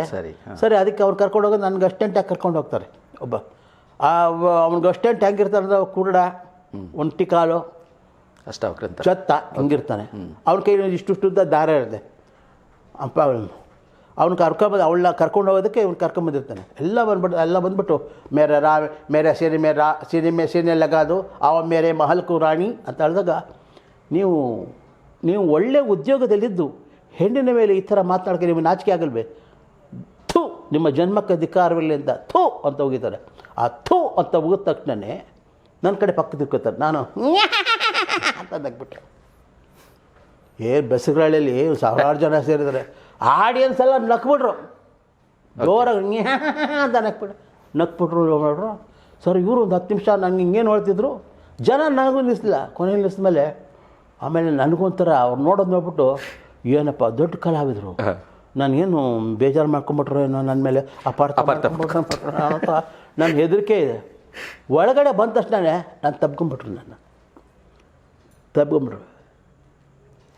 ಒಬ್ಬ ಕಲಾವಿದ ಇನ್ನೊಬ್ಬರನ್ನ ಮಾಡುವಂಥ. ಇದುವರೆಗೂ ರಂಗಭೂಮಿಯಲ್ಲಿ ನಾನು ನಿಂತಾಗ ನನ್ನ ಮುಂದೆ ಜನಗಳನ್ನ ನಗಿಸೋನು ಯಾವ ಮಗ ಇರಲಿಲ್ಲ. ಇವತ್ತು ನೀನು ನಗಿಸ್ತೇನೆ, ನೀನು ಒಳ್ಳೆ ಹಾಸ್ಯ ಕಲಾವಿದ ಆಗ್ತೀಯ ಅಂತಂದರು. ಫೈನ್ ಅಂತಂದರು, ಆಶೀರ್ವಾದ ಮಾಡೋದು. ಆವತ್ತಿಂದ ಸ್ವಲ್ಪ ನಾನು ಹಾಸ್ಯ ಕಲಾವಿದನಾಗಕ್ಕೆ ಪ್ರಯತ್ನ ಪಟ್ಟೆ. ಇನ್ನೊಂದು ಸನ್ನಿವೇಶ, ನಾವು ರಾಜ್ಕುಮಾರ್ ಅವ್ರನ್ನ ಅವರ ದೊಡ್ಡತನ ಅಂತ ಹೇಳೋದಕ್ಕೆ ಒಂದು ಸನ್ನಿವೇಶ ಇದೆ. ಈ ಗಜಪತಿ ಗರ್ವಭಂಗ ನೀವು ನೋಡಿದಿರಲ್ಲ, ರಾಘವೇಂದ್ರ ರಾಜ್ಕುಮಾರ್ ಅವರು ನಾಯಕನ ಪಾತ್ರ ಮಾಡಿದ್ದಾರೆ, ಧೀರೇಂದ್ರ ಗೋಪಾಲ್ ನಾನು ಇಬ್ಬರು ಕಾಂಬಿನೇಷನ್ನು, ಮಾಲಾಶ್ರೀ ಅವರಿದ್ದಾರೆ, ತಿಪ್ಪ ಅಂತಾರೆ. ಅವ್ರನ್ನ ಯಪ್ಪ ಅಂತಿದ್ದಾರೆ. ಅವರು ಮೊದಲನೇ ದಿವಸ ಚಿತ್ರ ಬಿಡುಗಡೆ ಆದ ಮೊದಲನೇ ದಿವಸ ಅವರು ರಾಜ್ಕುಮಾರ್ ಯಾರಿಗೂ ಗೊತ್ತಿಲ್ಲದಂಗೆ ಅವರಂಗೆ ಟ್ಯಾಕ್ಸಲ್ಲಿ ನೋಡ್ಕೊಂಡ್ಬಿಟ್ಟಿದ್ದಾರೆ. ಆಮೇಲೆ ಅವತ್ತು ಮಾರನೇ ದಿವಸ ಬೆಳಗ್ಗೆ ನಾನು ಯಾವುದೋ ಡಬ್ಬಿಂಗಿಗೆ ಚಾಮುಂಡೇಶ್ವರಿಗೆ ಬಂದಿದ್ದೀನಿ, ಅವ್ರ ಮೇಲೆ ಯಾವುದೊಂದು ಹಾಡು ಹೇಳೋದಕ್ಕೋಸ್ಕರ ಬಂದಿದ್ದಾರೆ. ಸರ್ ನಾನು ಬಂದಿದ್ದೀನಿ ಅಂತ ಗೊತ್ತಾದ ಕೂಡಲೇ ಅವ್ರು ಹೇಳಿ ಕಳಿಸು ಚೆನ್ನನ ಹತ್ರ, ಚೆನ್ನ ಉಮೇಶ್ ಅವ್ರನ್ನ ಕರ್ಕೊಂಬರ್ತಾರೆ. ಅವ್ನು ಬಂದು ಅಣ್ಣ ಕರೀತಾರೆ ಅಂತ ನನಗೆ ಗಾಬರಿ ಆಯ್ತು, ಇದೇನಪ್ಪ ಇದಕ್ಕಿದ್ದ ಕರೀತಾರೆ ಅಂದ್ಬಿಟ್ಟು ನನ್ನ ಮೆತ್ತಿಗೆ ಹೆದರ್ಕೊಂಡು ಹೋದೆ. ಅವರು ನನ್ನ ನೋಡಿದ ತಕ್ಷಣ ಬಾಚಿ ತಗೊಂಡ್ಬಿಟ್ರು ರಾಜ್ಕುಮಾರ್. ನನಗೆ ಗಾಬರಿ ಆಯಿತು, ಯಾಕೆ ಏನು ಅಂತ ಗೊತ್ತಿಲ್ಲ. ಉಮೇಶ್ ಅವರೇ, ನಾನು ನಿಮ್ಮ ಸಿನಿಮಾ ನೋಡಿದೆ, ಗಜಪತಿ ಗರ್ವಭಂಗ ನೋಡಿ, ಅವ್ರದ್ದೇ ಸಿನಿಮಾ, ನಿಮ್ಮ ಸಿನಿಮಾ ಅಂತಾರೆ. ನಾವು ನಿಮ್ಮ ಸಿನಿಮಾ ನೋಡಿದೆ, ನಿಮ್ಮ ಪಾತ್ರ ನನಗೆ ಆ ನರಸಿಂಹರಾಜ್ ಜ್ಞಾಪಕ ಬಂದ್ಬಿಡ್ತು ಅಂತಂದರು. ಹಬ್ಬ, ನನಗೊಂದು ಸಂತೋಷ ಆಯಿತು. ಯಾಕೆಂದರೆ ಒಬ್ಬ ಅಷ್ಟು ಮೇರು ಪರ್ವತದ ಕಲಾವಿದ ನಮ್ಮ ಪಾತ್ರ ಮೆಚ್ಚಿಕೊಂಡ್ರಲ್ಲ, ಅಲ್ಲಿಗೆ ನಾನು ಹಾಸ್ಯ ಕಲಾವಿದಕ್ಕೆ ಸಾರ್ಥಕ ಅಂತ ನನಗನ್ನಿಸ್ತು. ಸರ್, ಇನ್ನೊಂದು, ಈಗೇನು ಸಾಕಷ್ಟು ದಿವಸಗಳಿಂದ ಒಂದು ಟ್ರೆಂಡ್ ಇದೆ, ಶೂಟಿಂಗ್ ಸ್ಪಾಟ್ಗೆ ವೆಹಿಕಲ್ ಕಳಿಸ್ಲಿಲ್ಲ ಅಂತ ಕಲಾವಿದರು ಯಾರೋ ಸಿಟ್ಟು ಮಾಡಿಕೊಂಡು ಶೂಟಿಂಗೇ ಬರ್ದಲೇ ಇರುವಂಥದ್ದು, ಆ ಥರದ್ದೆಲ್ಲ ಕೆಲವೊಂದು ಸುದ್ದಿಗಳು ಕೇಳ್ತೀವಿ. ಆದರೆ ಬೆಂಕಿ ಅನ್ನೋದು ಬರಗೂರು ರಾಮಚಂದ್ರಪ್ಪನವರು ಬೆಂಕಿ ಅನ್ನೋ ಫಿಲಮ್ನಲ್ಲಿ ನೀವು ಇದು ಮಾಡುವಾಗ ಯಾವುದೋ ಶೂಟಿಂಗ್ ಸ್ಪಾಟ್ಗೆ ಹೇಳಿದ ಟೈಮಿಗೆ ರೀಚ್ ಆಗಬೇಕು ಅಂದ್ಬಿಟ್ಟು ಸ್ವತಃ ಸೈಕಲ್ ಹೊಡ್ಕೊಂಡು ಹೋಗ್ತೀರಂತೆ ನೀವು. ಆ ಒಂದು ಇದನ್ನು ಹೇಳಿ ಸರ್, ಅದು ಈಗಿನ ಇವರಿಗೆ ಒಂದು ಪಾಠ ಆದರೂ ಆಗಬಹುದು ಅನ್ನೋದು ಒಂದು ನಮ್ಮ ಗ್ರಹಿಕೆ. ಇದು ಪಾಠ ಅನ್ನೋದಕ್ಕೆ ನನ್ನ ಕರ್ತವ್ಯ ಅಂತ ಫಸ್ಟ್ ನಾನು ತಿಳ್ಕೊತೀನಿ. ಫೈನ್. ಯಾಕೆಂದರೆ ಪ್ರತಿಯೊಬ್ಬ ಕಲಾವಿದನ ಕರ್ತವ್ಯ ಅದು ಅವತ್ತು ಶೂಟಿಂಗ್ ಇತ್ತು ನಮ್ಮಲ್ಲಿ. ಸ್ವಲ್ಪ ಶೂಟಿಂಗ್ ಒಂದು 2 ದಿವಸ ಇರಲಿಲ್ಲ. ಅಲ್ಲಿ ಎರಡು ದಿವಸ ನಾನು ಇವರು ರಾಜ್ಕುಮಾರ್ ಅವ್ರ ಪಿಕ್ಚರು ಯಾವುದೋ ಅಂತ ಕೊಟ್ಬಿಟ್ಟಿದ್ದೆ ಡೇಟು. ಅಲ್ಲಿಗೆ ಬಂದೆ. ಸರಿ, ನಾನು ಹೇಳಿದೆ ಬರಗೂರು ರಾಮಚಂದ್ರಪ್ಪನವ್ರಿಗೆ, ಸರ್ ಅದು ರಾಜ್ಕುಮಾರ್ ಅವ್ರ ಚಿತ್ರ ಇದೆ, ಅದು ಮುಗಿಸ್ಕೊಂಬರ್ತೀನಿ ನಾಳೆ. ಎಷ್ಟೊತ್ತು ಬರ್ತಾರೆ, ಅವ್ರು ಎಷ್ಟೊತ್ತು ಬಿಡ್ತಾರೋ ಗೊತ್ತಿಲ್ಲ ಸರ್. ಅದು ಪರವಾಗಿಲ್ಲ, ನೀವು ಸೂರ್ಯ ಮುಳುಗೋದ್ರೊಳಗಾಗಿ ಬರಬೇಕು ನೀವು. ಯಾಕೆಂದರೆ ಸಂಜೆ ಶಾರ್ಟ್ ತೊಗೋಬೇಕು ನೀವು. ಆ ಸೂರ್ಯ ಮುಳುಗ್ತಿರ್ತಲ್ಲ, ಅವಾಗ ನಿಮ್ಗೆ ಶಾರ್ಟ್ ತೊಗೋಬೇಕು ಅಂತ ಹೇಳಿದ್ರು. ಸರಿ, ಅದು ಪ್ರಯತ್ನ ಮಾಡ್ತೀನಿ ಸರ್ ಅಂದೆ. ನಾನು ಹೇಳಿದ್ದೆ, ಅಕಸ್ಮಾತ್ ಗಾಡಿ ಕಳಿಸಿರಿ ನಮ್ಮ ಅಲ್ಲಿ ಮ್ಯಾನೇಜರ್ಗೆ. ಆಯಿತು, ಇಲ್ಲಿ ಹಾಲುಜಿಯನ್ನು ಶೂಟಿಂಗ್ ಮುಗಿಸಿದೆ. ನನ್ನ ಮಧ್ಯಾಹ್ನ ಮುಗಿದೋಗ್ಬಿಡ್ತು. ಮಾರನೇ ದಿವಸ ಮಧ್ಯಾಹ್ನ ಮುಗಿದೋಯ್ತು. ಸರಿ, ನಾನು ಸೀದಾ ಮನೆಗೆ ಹೋಗಲಿಲ್ಲ, ಬಸ್ ಸ್ಟ್ಯಾಂಡ್ಗೆ ಹೋಗಿ ಶಿರಾ ಬಸ್ ಹಿಡ್ಕೊಂಡು ಹೊರಟೋದೆ. ಶಿರಾದಿಂದ ಮಾಗೋಡು ಒಂದು 7-8 ಕಿಲೋಮೀಟ್ರ್ ಆಗುತ್ತದೆ. ಶಿರಾಗೆ ಬಂದೆ. ಅಲ್ಲಿ ಇವ್ರು ಯಾರು ವೆಹಿಕಲ್ ಕಳಿಸಿಲ್ಲ. ನೋಡಿದ್ರೆ ಆವಾಗಲೇ 4 ಗಂಟೆ ಆಗೋಗ್ಬಿಟ್ಟಿದೆ, 4:15 ಆಗೋಗ್ಬಿಟ್ಟಿದೆ. ಏನು ಮಾಡೋದು ಪಾಪ, ರಾಮಚಂದ್ರಪ್ಪನವರು 4 ಸೂರ್ಯ ಮುಳುಗೋದ್ರೊಳಗೆ ತೊಗೋಬೇಕು ಶಾರ್ಟ್ಸ್ ಅಂತಿದ್ರಲ್ಲ, ಏನು ಮಾಡೋದು. ಆಮೇಲೆ ಅಲ್ಲೊಂದು ಸೈಕಲ್ ಶಾಪ್ಗೆ ಬಂದೆ. ಸರಿ, ನಮಸ್ಕಾರ ಅಂದೆ. ಉಮೇಶ್ ಅವ್ರು ಗುರ್ತಿಡಿದ್ರು. ಸದ್ಯ ನಂಗೊಂದು ಸೈಕಲ್ ಬೇಕು, ಈ ಥರ ಮಾಗೋಡು ಹೋಗಬೇಕು, ಈ ಥರ ನಾನು ಯಾರ ಕೈಲಿ ಕೊಟ್ಟು ಕಳಿಸ್ತೀನಿ.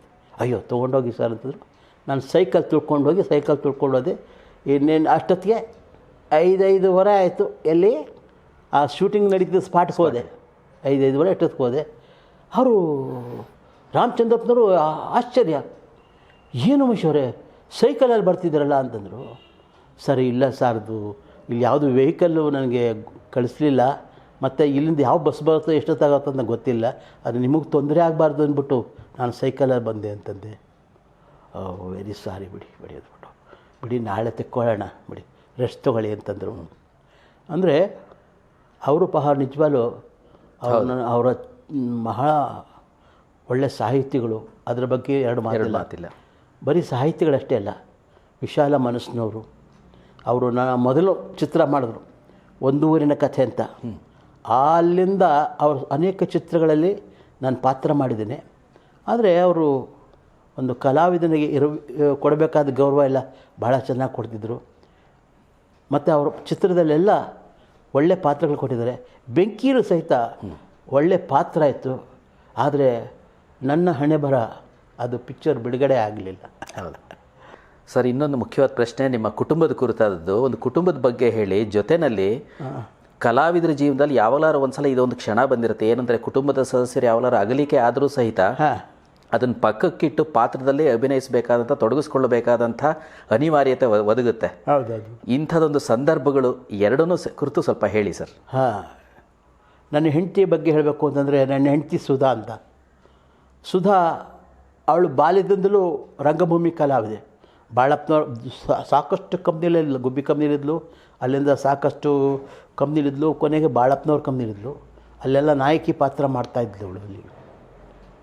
ಅಲ್ಲಿ ಹೇಳಿದಾಗ ಅವಾಗಲೇ ಹೇಳಿದಾಗಲೇ ನಮಗೆ ಅಲ್ಲಿ ನಮ್ಮ ಬಾಲ್ಯ ಸ್ನೇಹಿತೆ ಆದ್ದರಿಂದ ನಾವಿಬ್ಬರು ಮದುವೆ ಮಾಡ್ಕೊಂಡ್ವಿ. ನಮಗೆ 2 ಮಕ್ಕಳು ಹುಟ್ಟಿದ್ವು. ಮೊದಲನೇವನು ಚಂದ್ರಶೇಖರ ಅಂತ. ಆ ಚಂದ್ರಶೇಖರ ಮತ್ತು ಎರಡನೇವಳು ಜಯಲಕ್ಷ್ಮಿ ಅಂತ. ಜಯಲಕ್ಷ್ಮಿ ಸಹಿತ ಅವಳು ಸಹಿತ ಸ್ವಲ್ಪ ಬೆಳೆದ ಮೇಲೆ ಒಂದು 10-12 ಸಿನಿಮಾದಲ್ಲೆಲ್ಲ ಪಾತ್ರ ಮಾಡಿದ್ಲು. ಒಳ್ಳೆ ನಟಿ. ಒಂದು ಸೀರಿಯಲ್ಗಳೆಲ್ಲ ಮಾಡಿದ್ಲು. ಒಳ್ಳೆ ಪಾತ್ರ ಮಾಡಿದ್ಲು. ಚೆನ್ನಾಗಿ ಅಂದರೆ ಹಾಸ್ಯ ಪಾತ್ರಗಳೇ ಮಾಡ್ತಾಳೆ. ಓಕೆ. ಆದರೆ ಅವಳಿಗೆ ಅಷ್ಟು ಇದಾಗಲಿಲ್ಲ. ಓಕೆ. ನಮ್ಮ ಚಿತ್ರರಂಗದವರಾಗಲಿ ಟಿ ವಿಯವರೆಲ್ಲ ಅಷ್ಟು ಅವ್ರ ಮನ್ನಣೆ ಕೊಟ್ಟಿರಲಿಲ್ಲ. ಓಕೆ. ಇನ್ನು ನನ್ನ ಮಗನ ಬಗ್ಗೆ ಹೇಳಬೇಕು ಅಂದರೆ, ಅವನು ಪೇಂಟಿಂಗ್ ಮಾಡ್ತಾಯಿದ್ದ. ಚೆನ್ನಾಗಿ ಪೇಂಟಿಂಗ್ ಮಾಡೋನು. ಮತ್ತು ವಾದ್ಯ ನುಡಿಸ್ತಿದ್ದ. ನಾನು ಹೇಳ್ಕೊಟ್ಟಿರಲಿಲ್ಲ. ಓಕೆ. ಅದೇನೋ ಅದು ರಕ್ತಗತವಾಗಿ ಬಂದುಬಿಟ್ಟಿತ್ತು ಅವನಿಗೆ. ಆಮೇಲೆ ಅವನಿಗೆ ಇಷ್ಟವಾದ ಕಲಾವಿದರು ಅಂದರೆ ರಾಜ್ಕುಮಾರ್ ಅವರು, ವಿಷ್ಣುವರ್ಧನ್, ಕಮಲ್ ಹಾಸನ್. ಆ ಪಾತ್ರಗಳ ನೋಡಿ ಒಂದು ಸರಿ ಕ್ಯಾಸೆಟ್ ಹಾಕಿರೋ ನಾನು. ಯಾವುದೋ ಒಂದು ನಾಯಕನ ಚಿತ್ರದಲ್ಲಿ ಕ್ಯಾಸೆಟ್ ಹಾಕಿದ್ವಿ, ನೋಡ್ತಿದ್ದ. ಅವನು ಮಗ ಸತ್ತೋದಾಗ ಕಮಲ್ ಹಾಸನ್ ಅಳ್ತಾನಲ್ಲ, ಅದು ನೋಡ್ಬಿಟ್ಟು ಅಪ್ಪ ನೋಡಪ್ಪ ಎಷ್ಟು ಚೆನ್ನಾಗಿ ಆ್ಯಕ್ಟ್ ಮಾಡಿದ್ದಾರೆ ಅಂತ ಭಾಳ ಅಂಥ ದೊಡ್ಡ ಕಲಾವಿದರನ್ನು ಮೆಚ್ಕೊಳ್ಳೋ ಒಂದು ಅವರ ಒಂದು ದಾರಿಯಲ್ಲಿ ಮುನ್ನಡಿಬೇಕು ಅಂತ ಆಸೆ ಇತ್ತು. ಅವನು ಸಹಿತ ಕಲಾವಿದ ಆಗಬೇಕು ಅಂತ ಇತ್ತು. ನಾನು ಸಹ ಪ್ರಯತ್ನ ಮಾಡಿದ್ದೆ. ಇನ್ನೊಂದು ವರ್ಷ ತಡೀರಪ್ಪ, ನಾನು ಕಲಾವಿದ ಆಗ್ತೀನಿ, ನೀವು ಇಷ್ಟು ವರ್ಷ ಏನು ಗಳಿಸಿದ್ರಿ ಅದನ್ನೆಲ್ಲ ನಾನು ಒಟ್ಟೊಟ್ಟಿಗೆ ಕೊಡ್ತೀನಿ ನಿಮಗೆ, ಯೋಚನೆ ಮಾಡಬೇಡಿ, ನಿಮ್ಮ ಮನೇಲಿ ಕೂರಿಸಿ ಸಾಕ್ತೀನಿ ಎಂದಿದ್ದ. ಆದರೆ ಅಂದ್ಕೊಂಡ ಹಾಗೆಲ್ಲ ಆಗಲ್ವಲ್ಲ. ಹೌದು. ದೈವ ಪ್ರೇರಣೆನೇ ಒಂದಿರುತ್ತೆ. ಅವನು ಅದಾದ ಸ್ವಲ್ಪ ದಿವಸಕ್ಕೆ ನಾನು ಒಂದು ರಾತ್ರಿಯೆಲ್ಲ ನಾಟಕ ಮುಗಿಸ್ಕೊಂಬಂದು ಬೆಳಗ್ಗೆ ಯಾವುದೊಂದು ಸೀರಿಯಲ್ ಶೂಟಿಂಗ್ ಹೋಗ್ತಿದ್ದೆ. ನಾನು, ಮುಖ್ಯಮಂತ್ರಿ ಚಂದ್ರು ಮತ್ತು ಡಿಂಗ್ರಿ ನಾಗರಾಜ್ ಎಲ್ಲ ಒಂದು ಶೂಟಿಂಗಲ್ಲಿ ಅಟೆಂಡ್ ಆಗಿದ್ವಿ. ಇವನು ಬೆಳಗ್ಗೆ ಎದ್ದವನು ಕ್ರಿಕೆಟ್ ಆಡೋಕ್ಕೆ ಹೋಗಿದ್ದ ಕಾಲೇಜ್ ಹುಡುಗರ ಜೊತೆ. ಕ್ರಿಕೆಟ್ ಆಡಬೇಕಾದ್ರೂ ರೈಲ್ವೆ ಟ್ರ್ಯಾಕ್ ಪಕ್ಕದಲ್ಲೇ ಕ್ರಿಕೆಟು ಗ್ರೌಂಡು. ಅವ್ನು ಕ್ರಿಕೆಟ್ ಆಡ್ತಿದ್ದ. ಕ್ರಿಕೆಟ್ ಆದ್ಮೇಲೆ ಬಾಲ್ ಕ್ಯಾಚ್ ಮಾಡೋದಕ್ಕೆ ರೈಲ್ವೆ ಟ್ರ್ಯಾಕಿಗೆ ಬಂದ. ಆ ಕಡೆ ಟ್ರೈನ್ ಬಂತು, ಅರಸೀಕೆರೆ ಟ್ರೈನ್ ಬಂತು, ಅಷ್ಟೇ. ನಾನು ಶೂಟಿಂಗಲ್ಲಿ ಬಣ್ಣ ಹಚ್ಕೊಂಡು ಪಾತ್ರ ಮಾಡ್ತಿದ್ದೆ. ನನಗೆ ಎಲ್ಲ ಇನ್ನೂ ಸೀನ್ಗೆ ಹೋಗಬೇಕಾಗಿತ್ತು. ಇನ್ನೂ ನನ್ನ ಸೀನ್ ಶುರುವಾಗಿರಲಿಲ್ಲ. ಪಾಪ ನನ್ನ ಸುದ್ದಿ ಬಂತು. ನಾ ಬಂದೆ. ಬಣ್ಣ ಹಾಕಿದ್ದು ಹಂಗೆ ಇದೆ. ಸರಿ, ಅಲ್ಲಿ ಆಕ್ಸಿಡೆಂಟ್ ಕೇಸ್ ಆದ್ದರಿಂದ ನಾನು ಅವನ್ನ ಇದು ಮಾಡೋಕ್ಕಾಗಲ್ಲ. ಜೊತೆಗೆ ನಾನು ಅಳೋಕ್ಕಾಗಲ್ಲ. ಯಾಕಂದರೆ ಮಗಳು ಅಳ್ತಿದ್ದಾಳೆ, ಹೆಂಡತಿ ಅಳ್ತಿದ್ದಾಳೆ. ಪಾಪ ನಾನು ಅಳೋಕ್ಕೆ ಶುರು ಮಾಡಿದ್ರೆ ತಾಳ್ಮೆ ತಗೊಂಡೆ. ಆವಾಗ ಸ್ನೇಹಿತರೆಲ್ಲ ಬೆಂಬಲಕ್ಕೆ ಬಂದರು. ಡಿಂಗರ ನಾಗರಾಜು ಮತ್ತು ಮುಖ್ಯಮಂತ್ರಿ ಚಂದ್ರು ಎಲ್ಲ ಮಾಡಿದ್ರು. ಆಮೇಲೆ ಆ ಪೊಲೀಸ್ ಸ್ಟೇಷನ್ ಮೊದಲು ನಾನು ಸುದ್ದಿ ಕೊಟ್ಟೆ, ಈ ಥರ ಒಂದು ಆಕ್ಸಿಡೆಂಟ್ ಆಗಿದೆ ಅಣ್ಣ ಇಂದ. ಅವರು ಉಮೇಶ್ ಅವರೇ, ನಾವು ನಿಮ್ಮ ದಂಟೆ ಬರೋಲ್ಲ, ನೀವೇನು ಬೇಕಾದ್ರೂ ಮಾಡ್ಕೊಳ್ಳಿ ಅಂತ. ಸರಿ, ಆದ್ರೂ ಅಲ್ಲಿ ಇದರಲ್ಲಿ ಬರಿಯಲ್ ಗ್ರೌಂಡಲ್ಲಿ ಕೇಳ್ತಾನೆ. ಹೌದು ಕೇಳ್ತಾನೆ ಹೇಗೆ ಅಂತ. ಆವಾಗ ನಾವು ರಾಕ್ಲೈನ್ ವೆಂಕಟೇಶ್ ಹತ್ರ ಹೋದ್ವಿ. ನಮ್ಮ ಮನೆ ಹತ್ರನೇ ಇದ್ರು ರಾಕ್ಲೈನ್ ವೆಂಕಟೇಶ್. ಪಾಪ ಅವ್ರನ್ನೆಲ್ಲ ನೆನೆಸ್ಕೋಬೇಕಾದ್ದು. ಅವ್ರ ಹತ್ರ ಹೋಗಿ ಹೇಳಿದ್ವಿ. ಅವ್ರ ತಕ್ಷಣ ಹೋಗಿ ನಮ್ಮ ಹುಚ್ಚಪ್ಪನವರು ಮೇಯರ್ ಆಗಿದ್ದರು. ಅವ್ರನ್ನ ನಾವು ಇವತ್ತು ಮರೆಯೋಕ್ಕಾಗಲ್ಲ. ಯಾಕಂದರೆ ಹುಚ್ಚಪ್ಪನವ್ರು ಸಹಿತ ನನಗೆ ಒಂದು ಪ್ರಶಸ್ತಿ ಕೊಟ್ಟಿದ್ದಾರೆ, ಕೆಂಪೇಗೌಡ ಪ್ರಶಸ್ತಿ ಕೊಟ್ಟಿದ್ದಾರೆ. ಓಕೆ. ಅದು ಅವ್ರ ದೊಡ್ಡತನ. ಹುಚ್ಚಪ್ಪನವರು ಅವರು ತಾಳಿ ಕಟ್ಟಕ್ಕೆ ಹೋಗ್ಬೇಕು, ಇನ್ನೇನು ಆ ಟೈಮಲ್ಲಿ ವೆಂಕಟೇಶ್ ಅವ್ರು ನೋಡು ಹುಚ್ಚಪ್ಪನವ್ರು ಹಿಂಗೆ ಆಗಿದೆ ಉಮೇಶ್ ಅವ್ರದ್ದು ತಕ್ಷಣ ಒಂದು ಪತ್ರ ಬರ್ಕೊಟ್ರು, ಇದನ್ನು ನೀವು ಇದು ಮಾಡಿಬಿಡಿ, ಹಣನ ದಫನ್ ಇದು ಮಾಡಿಬಿಡಿ, ಹಾಕ್ಬಿಡಿ, ಅದು ಡಾಕ್ಟರ್ ಸರ್ಟಿಫಿಕೇಟ್ ಬೇಕಾದ್ರೆ ನಾಳೆ ಕೊಡ್ತೀವಿ ಅಂತ ಹೇಳ್ಬಿಟ್ಟು ಕೊಡಿಸ್ಬಿಟ್ರು. ಹಾಗಾಗಿ ರಾಕ್ಲೈನ್ ವೆಂಕಟೇಶ್ ಅವರಿಂದ ಹುಚ್ಚಪ್ಪನವರಿಂದ ಅದು ನನ್ನ ಮಗನ ಒಂದು ಹೆಣ ಇದಾಯಿತು, ಮುಗೀತು. ಆ ಕೆಲಸ ಮುಗೀತು. ಅಷ್ಟೊತ್ತಿಗೆ ಸಂಜೆ 7 ಗಂಟೆ ಆಯಿತು. ಆಮೇಲೆ ಬಂದು ಕೊಬ್ಬರಿ ಎಣ್ಣೆ ತೊಗೊಂಡು ಬಣ್ಣ ಆಡಿಸ್ದೆ. ಛೇ ಇದು ಕಲಾವಿದರ ಬದುಕಿನ ಅನಿವಾರ್ಯತೆ. ಹೌದು. ನರಸಿಂಹರಾಜುಗಳು ಸತ್ತೋದ್ರು. ಓಕೆ. ಪಾಪ ಅವರು ಅದಕ್ಕೆ ಮೊದಲು ಅವ್ರ ಮಗ ಅವರು ಪಾಪ ಭಾಳ ನೊಂದುಬಿಟ್ರು. ಆ ಕೊರತೆ ಅವ್ರ ಮಗ ಶ್ರೀಕಾಂತ ಸತ್ತಾಗ ಭಾಳ ವರ್ಷ ಅದನ್ನು ಮರೀಲಿಕ್ಕೆ ಸಾಧ್ಯ ಇಲ್ಲ.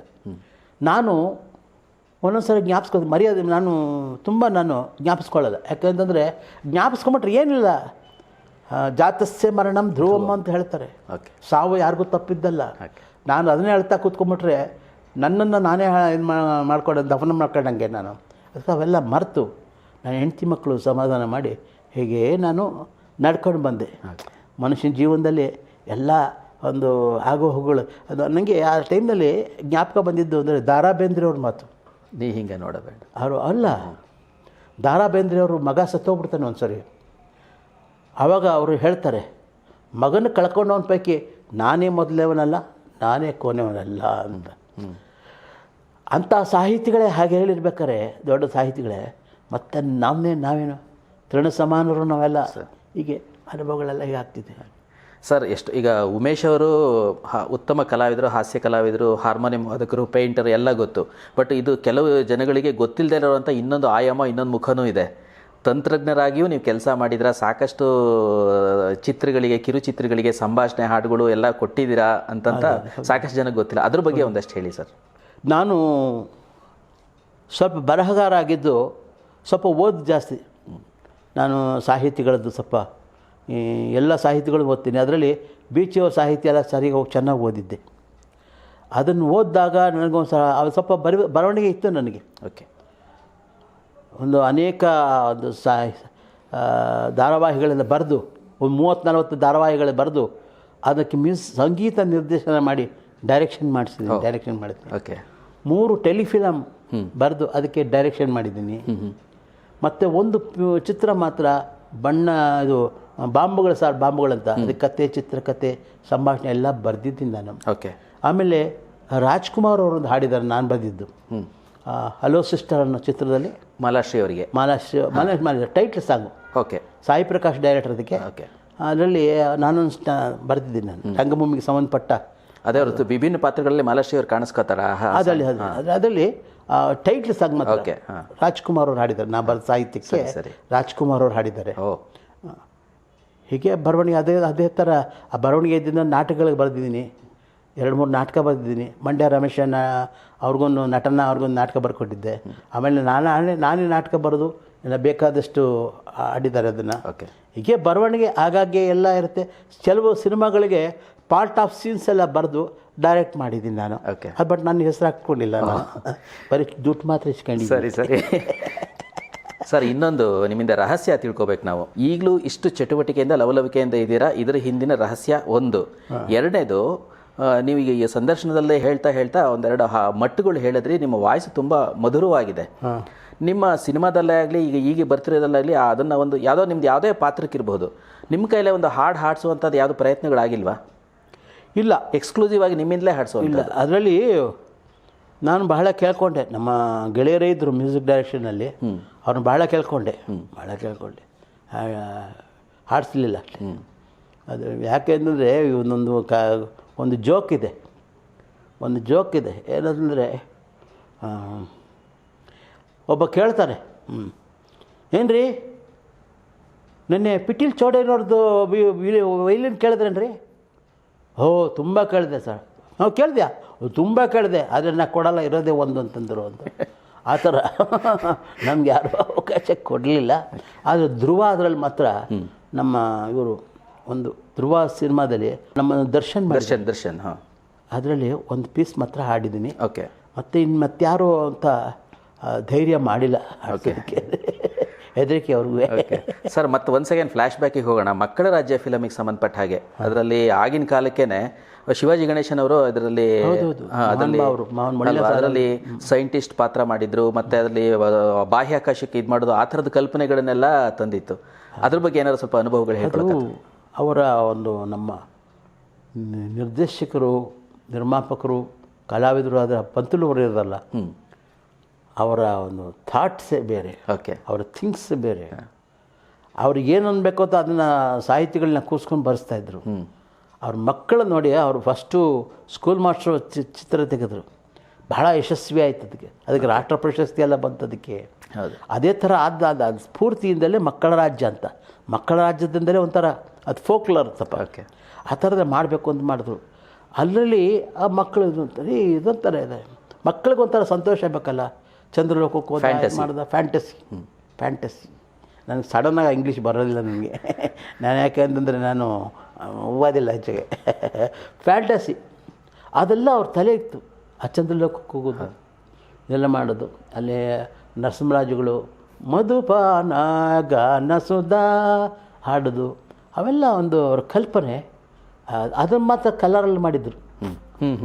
ಓ, ಚಂದ್ರಲೋಕಕ್ಕೆ ಮಾತ್ರ, ಚಂದ್ರಲೋಕಕ್ಕೆ ಹೋಗೋದು ಮಾತ್ರ ಕಲರ್ ಇತ್ತು. ಓ, ಇದೊಂದು ಹೊಸ ವಿಷಯ ತಿಳ್ಕೊಂಡಾಗ ಕಲರ್ ಇತ್ತು.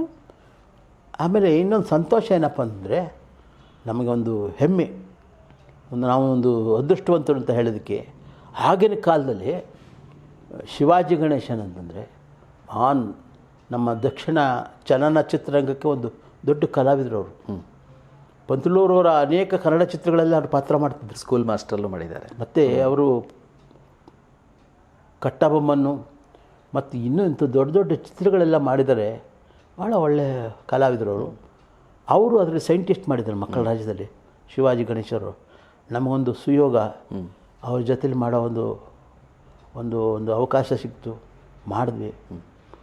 ಅವೆಲ್ಲ ಒಂದೊಂದು ಅದು ಹೇಳೋದಲ್ಲ, ಎಲ್ಲೋ ಒಂದು ಕಡೆ ನೋವಾದರೂ, ಎಲ್ಲೊಂದು ಕಡೆ ಕೆಟ್ಟದಾರು, ಎಲ್ಲೋ ಒಂದು ಕಡೆ ಒಳ್ಳೆಯದು ಆಗುತ್ತೆ ಅನ್ನೋದಕ್ಕೆ ಇವೆಲ್ಲ ಸಾಕ್ಷಿಗಳಲ್ವೇ. ಓಕೆ, ನಾವೆಲ್ಲ ನಾನು ಎಷ್ಟು ಪುಣ್ಯವಂತ ಅಂತಂದರೆ, ಇವತ್ತು ಸಹಿತ ನಾನು 3 ತಲೆಮಾರುಗಳು ರಂಗಭೂಮಿಯಲ್ಲೇ 3 ತಲೆಮಾರು ಜೊತೆ ಪಾತ್ರ ಮಾಡಿದೆ. ಗುಬ್ಬೇರಣ್ಣವರು ಅವ್ರ ಮಕ್ಕಳ ಜೊತೆ ಪಾತ್ರ ಮಾಡಿದೆ.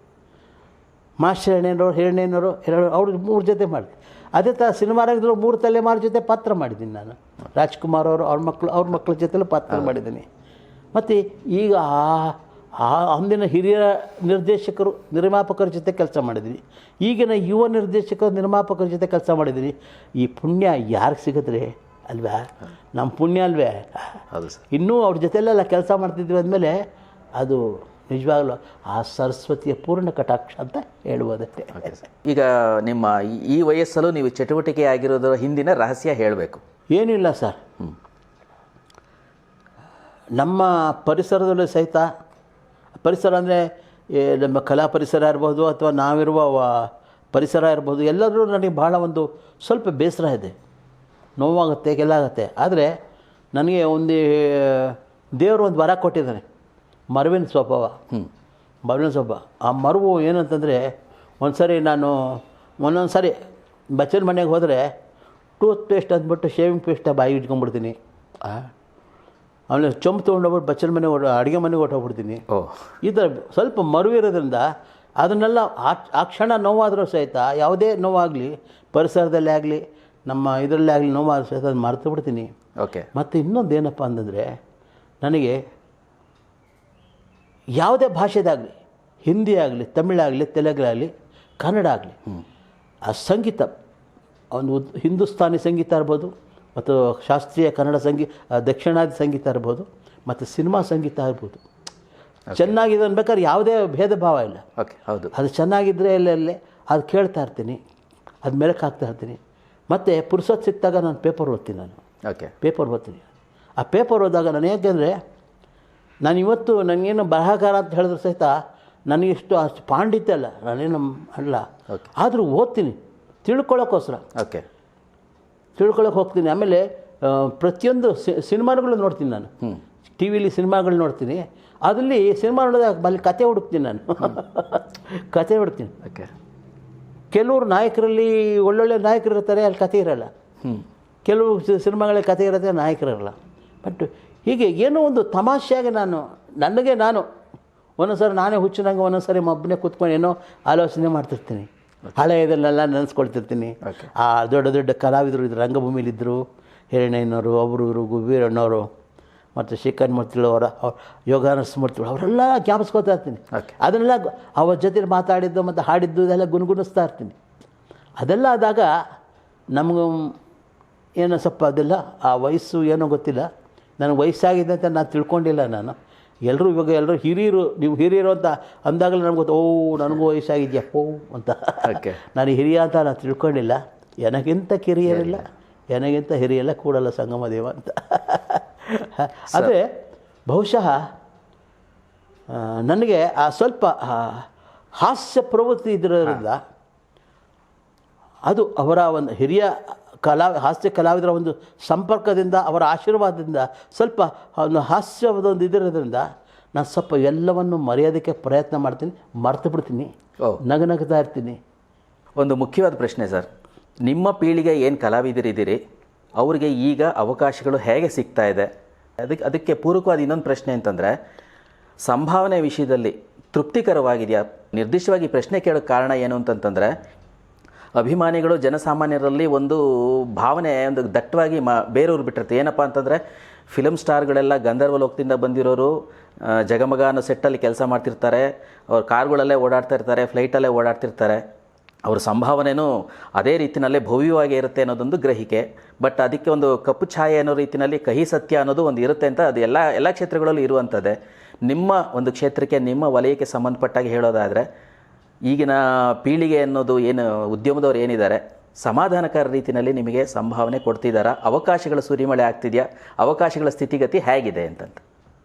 ಅದು ಒಂಥರ ಇದು ಪ್ರಶ್ನೆ ಚೆನ್ನಾಗಿದೆ, ಅದೇ ಉತ್ತರ ಮಾತ್ರ ನನಗೆ ಸ್ವಲ್ಪ ಕಸಿಬಿಸಿ ಆಗುತ್ತೆ. ಯಾಕೆಂದರೆ ನೋಡಿ, ನಮ್ಮ ಜನಗಳೇನು ತಿಳ್ಕೊಂಬರ್ತಂದೆ, ಸಿನಿಮಾದಲ್ಲಿ ಪಾತ್ರ ಮಾಡ್ತೇನೆ ಅಂತಂದಮೇಲೆ ಏನೋ ಸಂಪಾದನೆ ಮಾಡಿಟ್ಬಿಟ್ಟಿದ್ದಾನೆ ಏನಪ್ಪ, ಏನು ಸ್ವಿಸ್ ಬ್ಯಾಂಕ್ನಲ್ಲಿ ಇಟ್ಬಿಟ್ಟಿದ್ದಾನಪ್ಪ, ಏನು ಎಷ್ಟು ಬ್ಯಾಂಕ್ಗಳು ಎಷ್ಟು ಇಟ್ಟಿದ್ದಾನಪ್ಪ ಅಂತ ಅನುಮಾನ ಬರುತ್ತೆ. ಉದಾಹರಣೆಗೆ ನಾವು ತರಕಾರಿ ಅಂಗಡಿಗೆ ಹೋದರೆ ನಮಗೆ KG ಎಷ್ಟಪ್ಪ ಅಂತಂದರೆ 60 ರೂಪಾಯಿ ಸರ್, ಯಾಕಪ್ಪ ಕಮ್ಮಿ ಮಾಡ್ಕೊಳಪ್ಪ. ನಿಮಗೇನು ರೀ ಸಿನಿಮಾದಲ್ಲಿ ಪಾಠ ಮಾಡ್ತೀರಿ, ಸೂಟ್ ಕೇಸ್ನಲ್ಲಿ ತೊಗೊಂಬರ್ತೀವಿ ದುಡ್ಡು, ನಿಮಗೇನು ಕೊಡ್ರಿ ಅಂತಾರೆ. ಪಾಪ ಅವ್ರಿಗೆ ಗೊತ್ತಿಲ್ಲ, ಆ ಸೂಟ್ ಕೇಸ್ನಲ್ಲೇ ಕೊಡ್ತಾರೋ ನಮ್ಗೆ ಗೊತ್ತಿಲ್ಲ, ಅವ್ರಿಗೆ ಗೊತ್ತಿಲ್ಲ ಪಾಪ ಹೇಳ್ತಾರೆ.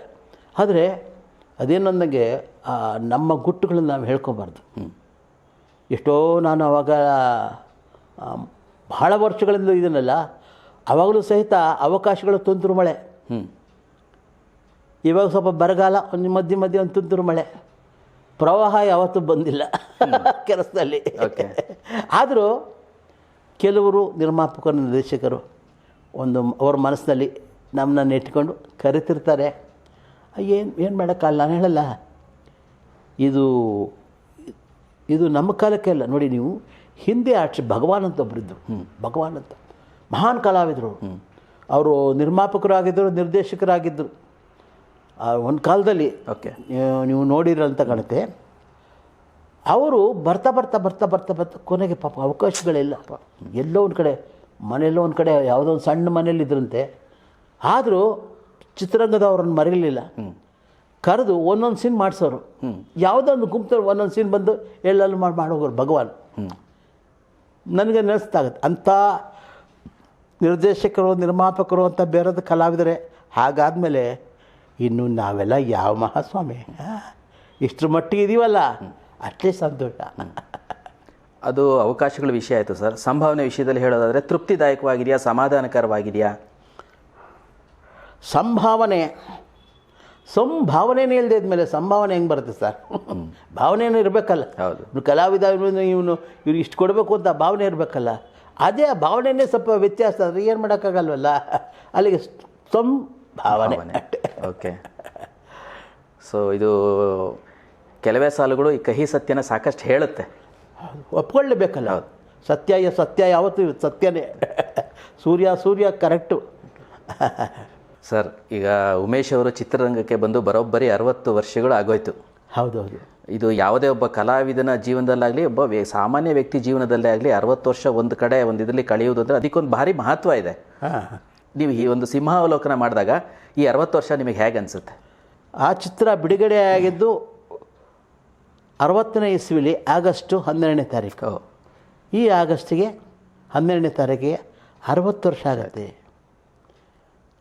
ನಾನು ಇಲ್ಲಿ ಒಂದು ಇದಿದೆ ನೋಡಿ, ದೊಡ್ಡವರು ಹೇಳ್ತಾರೆ, ಭೂಮಿ ಋಣ, ಅನ್ನದ ಋಣ, ಅಭಿಮಾನದ ಋಣ, ತಾಯಿ ಋಣ, ಹೀಗೆ ಋಣಗಳೆಲ್ಲ ಬೇಕಾದಷ್ಟು ಇರುತ್ತೆ. ಅದೆಲ್ಲ ಹೊತ್ಕೊಂಡು ಬೆಳೆದಿರೋ ನಾನು ಓಕೆ ಅಲ್ವಾ. ಈ ಒಂದು 60 ವರ್ಷ ಆದರೂ ಸಹಿತ ನಾನು ಇನ್ನೂ ಬಣ್ಣ ಹಚ್ಕೊಂಡು ಪಾತ್ರ ಮಾಡ್ತೀನಿ ಅನ್ನೋದಕ್ಕೆ ಕಾರಣ ಅಂದಿನಿಂದ ಇರುವ ನಿರ್ಮಾಪಕರು, ನಿರ್ದೇಶಕರು, ಇಂದಿನವರೆಗೂ ಇರುವ ನಿರ್ಮಾಪಕರು, ನಿರ್ದೇಶಕರು ಅಷ್ಟೇ ಅಲ್ಲ, ಎಲ್ಲ ಒಂದು ನಮ್ಮ ಸಹ ಕಲಾವಿದರು, ನಮ್ಮ ಒಂದು ಮಾಧ್ಯಮ, ಪತ್ರಕರ್ತರು, ಆಮೇಲೆ ನಮ್ಮ ತಂದೆ ತಾಯಿ ಆಶೀರ್ವಾದ, ಇವೆಲ್ಲ ಕಾರಣ. ಮತ್ತು ನಿರ್ಮಾಪಕರು, ನಿರ್ದೇಶಕರು ಎಲ್ಲ ಬೆಳೆಸಿದ್ದಾರೆ ಸರ್. ಓಕೆ, ಅಭಿಮಾನಿ ಅನ್ನದಾತರು ನಮ್ಮನ್ನು ಬೆಳೆಸಿದ್ದಾರೆ. ನಮ್ಮನ್ನು ನಾನು ಬೆಳೆದಿದ್ದೀನಿ ಅಂತ ತಿಳ್ಕೊಂಡ ತಪ್ಪು. ಓಕೆ, ಅವರೆಲ್ಲ ಬೆಳೆಸಿದ್ದಾರೆ. 70 ವರ್ಷ ಬರೀ ಬಣ್ಣದ ಬದುಕಿನಲ್ಲೇ ಬದುಕಿದ್ದೀನಿ ಅಂದಮೇಲೆ ಅವರ ಒಂದು ಪ್ರೇರಣೆ, ಅವರ ಆಶೀರ್ವಾದ, ಅವರ ಒಂದು ಹಾಕಿದ ಅನ್ನ, ಓಕೆ, ಆ ಅನ್ನದಲ್ಲಿ ಎಷ್ಟು ಶಕ್ತಿ ಇದೆ ನೋಡಿ. ಅವರೆಲ್ಲ ಹಾಕಿದ ಅನ್ನ, ಆ ಶಕ್ತಿ ಎಷ್ಟಿದೆ ನೋಡಿ. ಇವತ್ತು ಇರಬೇಕಾದ್ರೆ ಅದಕ್ಕೆಲ್ಲ ಕಾರಣ ಅವರೇ ಅಭಿಮಾನಿಗಳು, ನಿರ್ಮಾಪಕರು, ನಿರ್ದೇಶಕರು, ಸಹಕಲಾವಿದರು, ರಂಗಭೂಮಿ, ಇವರೆಲ್ಲ ನಾನು ಕೃತಜ್ಞತೆ ಸಲ್ಲಿಸ್ತೀನಿ ಸರ್. ಅವರ ಋಣ ನಾನು ಮರೆಯೋಕ್ಕಾಗಲ್ಲ. ಭಗವಂತ ಮತ್ತೆ ನಾನು ಹುಟ್ಟಬೇಕು ಅಂತಂದರೆ ಈ ಕನ್ನಡದಲ್ಲಿ, ಕರ್ನಾಟಕದಲ್ಲಿ ಕಲಾವಿದನಾಗೇ ಹುಟ್ಟಬೇಕು ಅಂತ ನಾನು ಕೇಳ್ಕೊಳ್ತೀನಿ ಸರ್. ಎಂಥ ವಿನಯಪೂರ್ವಕ ಮಾತು. ಹಾಂ ಸರ್, ಉಮೇಶ್ ಅನ್ನುವಂಥ ಹೆಸರಿನ ಅನುಭವ ಸಾಗರದಿಂದ ನಾವು ಇದುವರೆಗೂ ಏನು ಮಾತಾಡಿದ್ದೀವಿ, ಒಂದು ಲೋಟದಷ್ಟು ಮಾತ್ರ ನೀರು ತೊಗೊಂಡಿದ್ದೀವಿ ಅಂತ ನನ್ನ ಭಾವನೆ. ಕೇಳ್ತಾ ಹೋದರೆ ಇನ್ನೂ ಸಾಕಷ್ಟಿದೆ ಅಂತ ಗೊತ್ತು ನಮಗೆ. ನಮ್ಮ ಕರೆಗೆ ಹೋಗೊಟ್ಟು ನಮಗೆ ನಿಮ್ಮ ಅನುಭವ ಎಲ್ಲ ಹಂಚಿಕೊಂಡಿದ್ದೀರಾ. ಇದಕ್ಕೆ ನಮ್ಮೆಲ್ಲರ ಪರವಾಗಿ ತುಂಬ ಹೃದಯದ ಕೃತಜ್ಞತೆ. ನಿಮಗೂ ಸಹಿತ, ಮೋಹನ್ ಅವ್ರಿಗೂ ಸಹಿತ, ಲಕ್ಷ್ಮೀಕಾಂತ್ ಅವ್ರಿಗೂ ಸಹಿತ, ನಮ್ಮ ನಾಡಿಗರಿಗೂ ಸಹಿತ, ಹಾಗೂ ಇದಕ್ಕೆ ನನಗೆ ಪ್ರೇರಣೆ ಆದ ನಮ್ಮ ಗೆಳೆಯರು, ನಮ್ಮ ನಿರ್ದೇಶಕರು ಕಪಿಲ್, ಲಕ್ಷ್ಮಣ್, ಇವರೆಲ್ಲ ನೀವೇನಾದ್ರು ಒಂದು ನಿಮ್ಮ ಒಂದು ಇದರಿಂದ ನಿಮ್ಮ ಒಂದು ಹಳೆಯ ನೆನಪುಗಳೆಲ್ಲ ಬರಬೇಕು ಸರ್ ಅಂತ ಹೇಳಿದ್ರಿಂದ ಅವರ ಪ್ರೇರಣೆಯಿಂದ ನಾನು ಇವತ್ತು ನಿಮ್ಮ ಮುಂದೆ ನಾನು ಮಾತಾಡ್ತಾ ಇದ್ದೀನಿ. ನನಗೆ ಅವರೇ ಪ್ರೇರಣೆ ಮಾಡಿರೋದು. ನನಗೆ ಒಂದು ಬಹಳ ಸಂತೋಷ ಆಗ್ತಿದೆ. ಇನ್ನೂ ನನಗೆ ಆ ಭಗವತಿ ಚೈತನ್ಯ ಕೊಟ್ಟಿದ್ದಾಳಲ್ಲಪ್ಪ, ನಿಮ್ಮ ಜೊತೆಲೆಲ್ಲ ಇರೋದಕ್ಕೆ, ನಿಮ್ಮ ಜೊತೆಲ್ಲ ಪಾತ್ರ ಮಾಡೋದಕ್ಕೆ ನಾನು ಚೈತನ್ಯ ಕೊಟ್ಟಿದ್ದಾಳಲ್ಲ ಅಂತ ನನಗೆ ಬಹಳ ಸಂತೋಷ ಆಗ್ತಿದೆ ಸರ್. ನಮ್ಮ ಅಭಿಮಾನಿಗಳು ಸಹಿತ ನಮ್ಮನ್ನು ಇನ್ನೂ ಆಶೀರ್ವಾದ ಮಾಡಬೇಕು. ಯಾಕೆಂತಂದರೆ ನಾನು ಆಗಲೇ ಹೇಳಿದಾಗೆ ಕನ್ನಡ ಚಿತ್ರರಂಗಕ್ಕೆ ಬಂದು 60 ವರ್ಷ ಆಯಿತು. ನೀವೆಲ್ಲ ಸಾಕಿ ಬೆಳೆಸಿದಿರಿ. ಪತ್ರಕರ್ತರು, ಮಾಧ್ಯಮರು, ನಿರ್ಮಾಪಕರು, ನಿರ್ದೇಶಕರು ಎಲ್ಲರೂ ಬೆಳೆಸಿದಿರಿ. ನಿಮ್ಮ ಆಶೀರ್ವಾದ ನನ್ನ ಮೇಲೆ ಅಷ್ಟೇ ಅಲ್ಲ, ಎಲ್ಲ ಕನ್ನಡ ಕಲಾವಿದರ ಮೇಲೂ ಇರಬೇಕು. ಕನ್ನಡ ಚಿತ್ರವನ್ನು ನೀವು ಪ್ರೋತ್ಸಾಹಿಸಬೇಕು. ನಮಸ್ಕಾರ.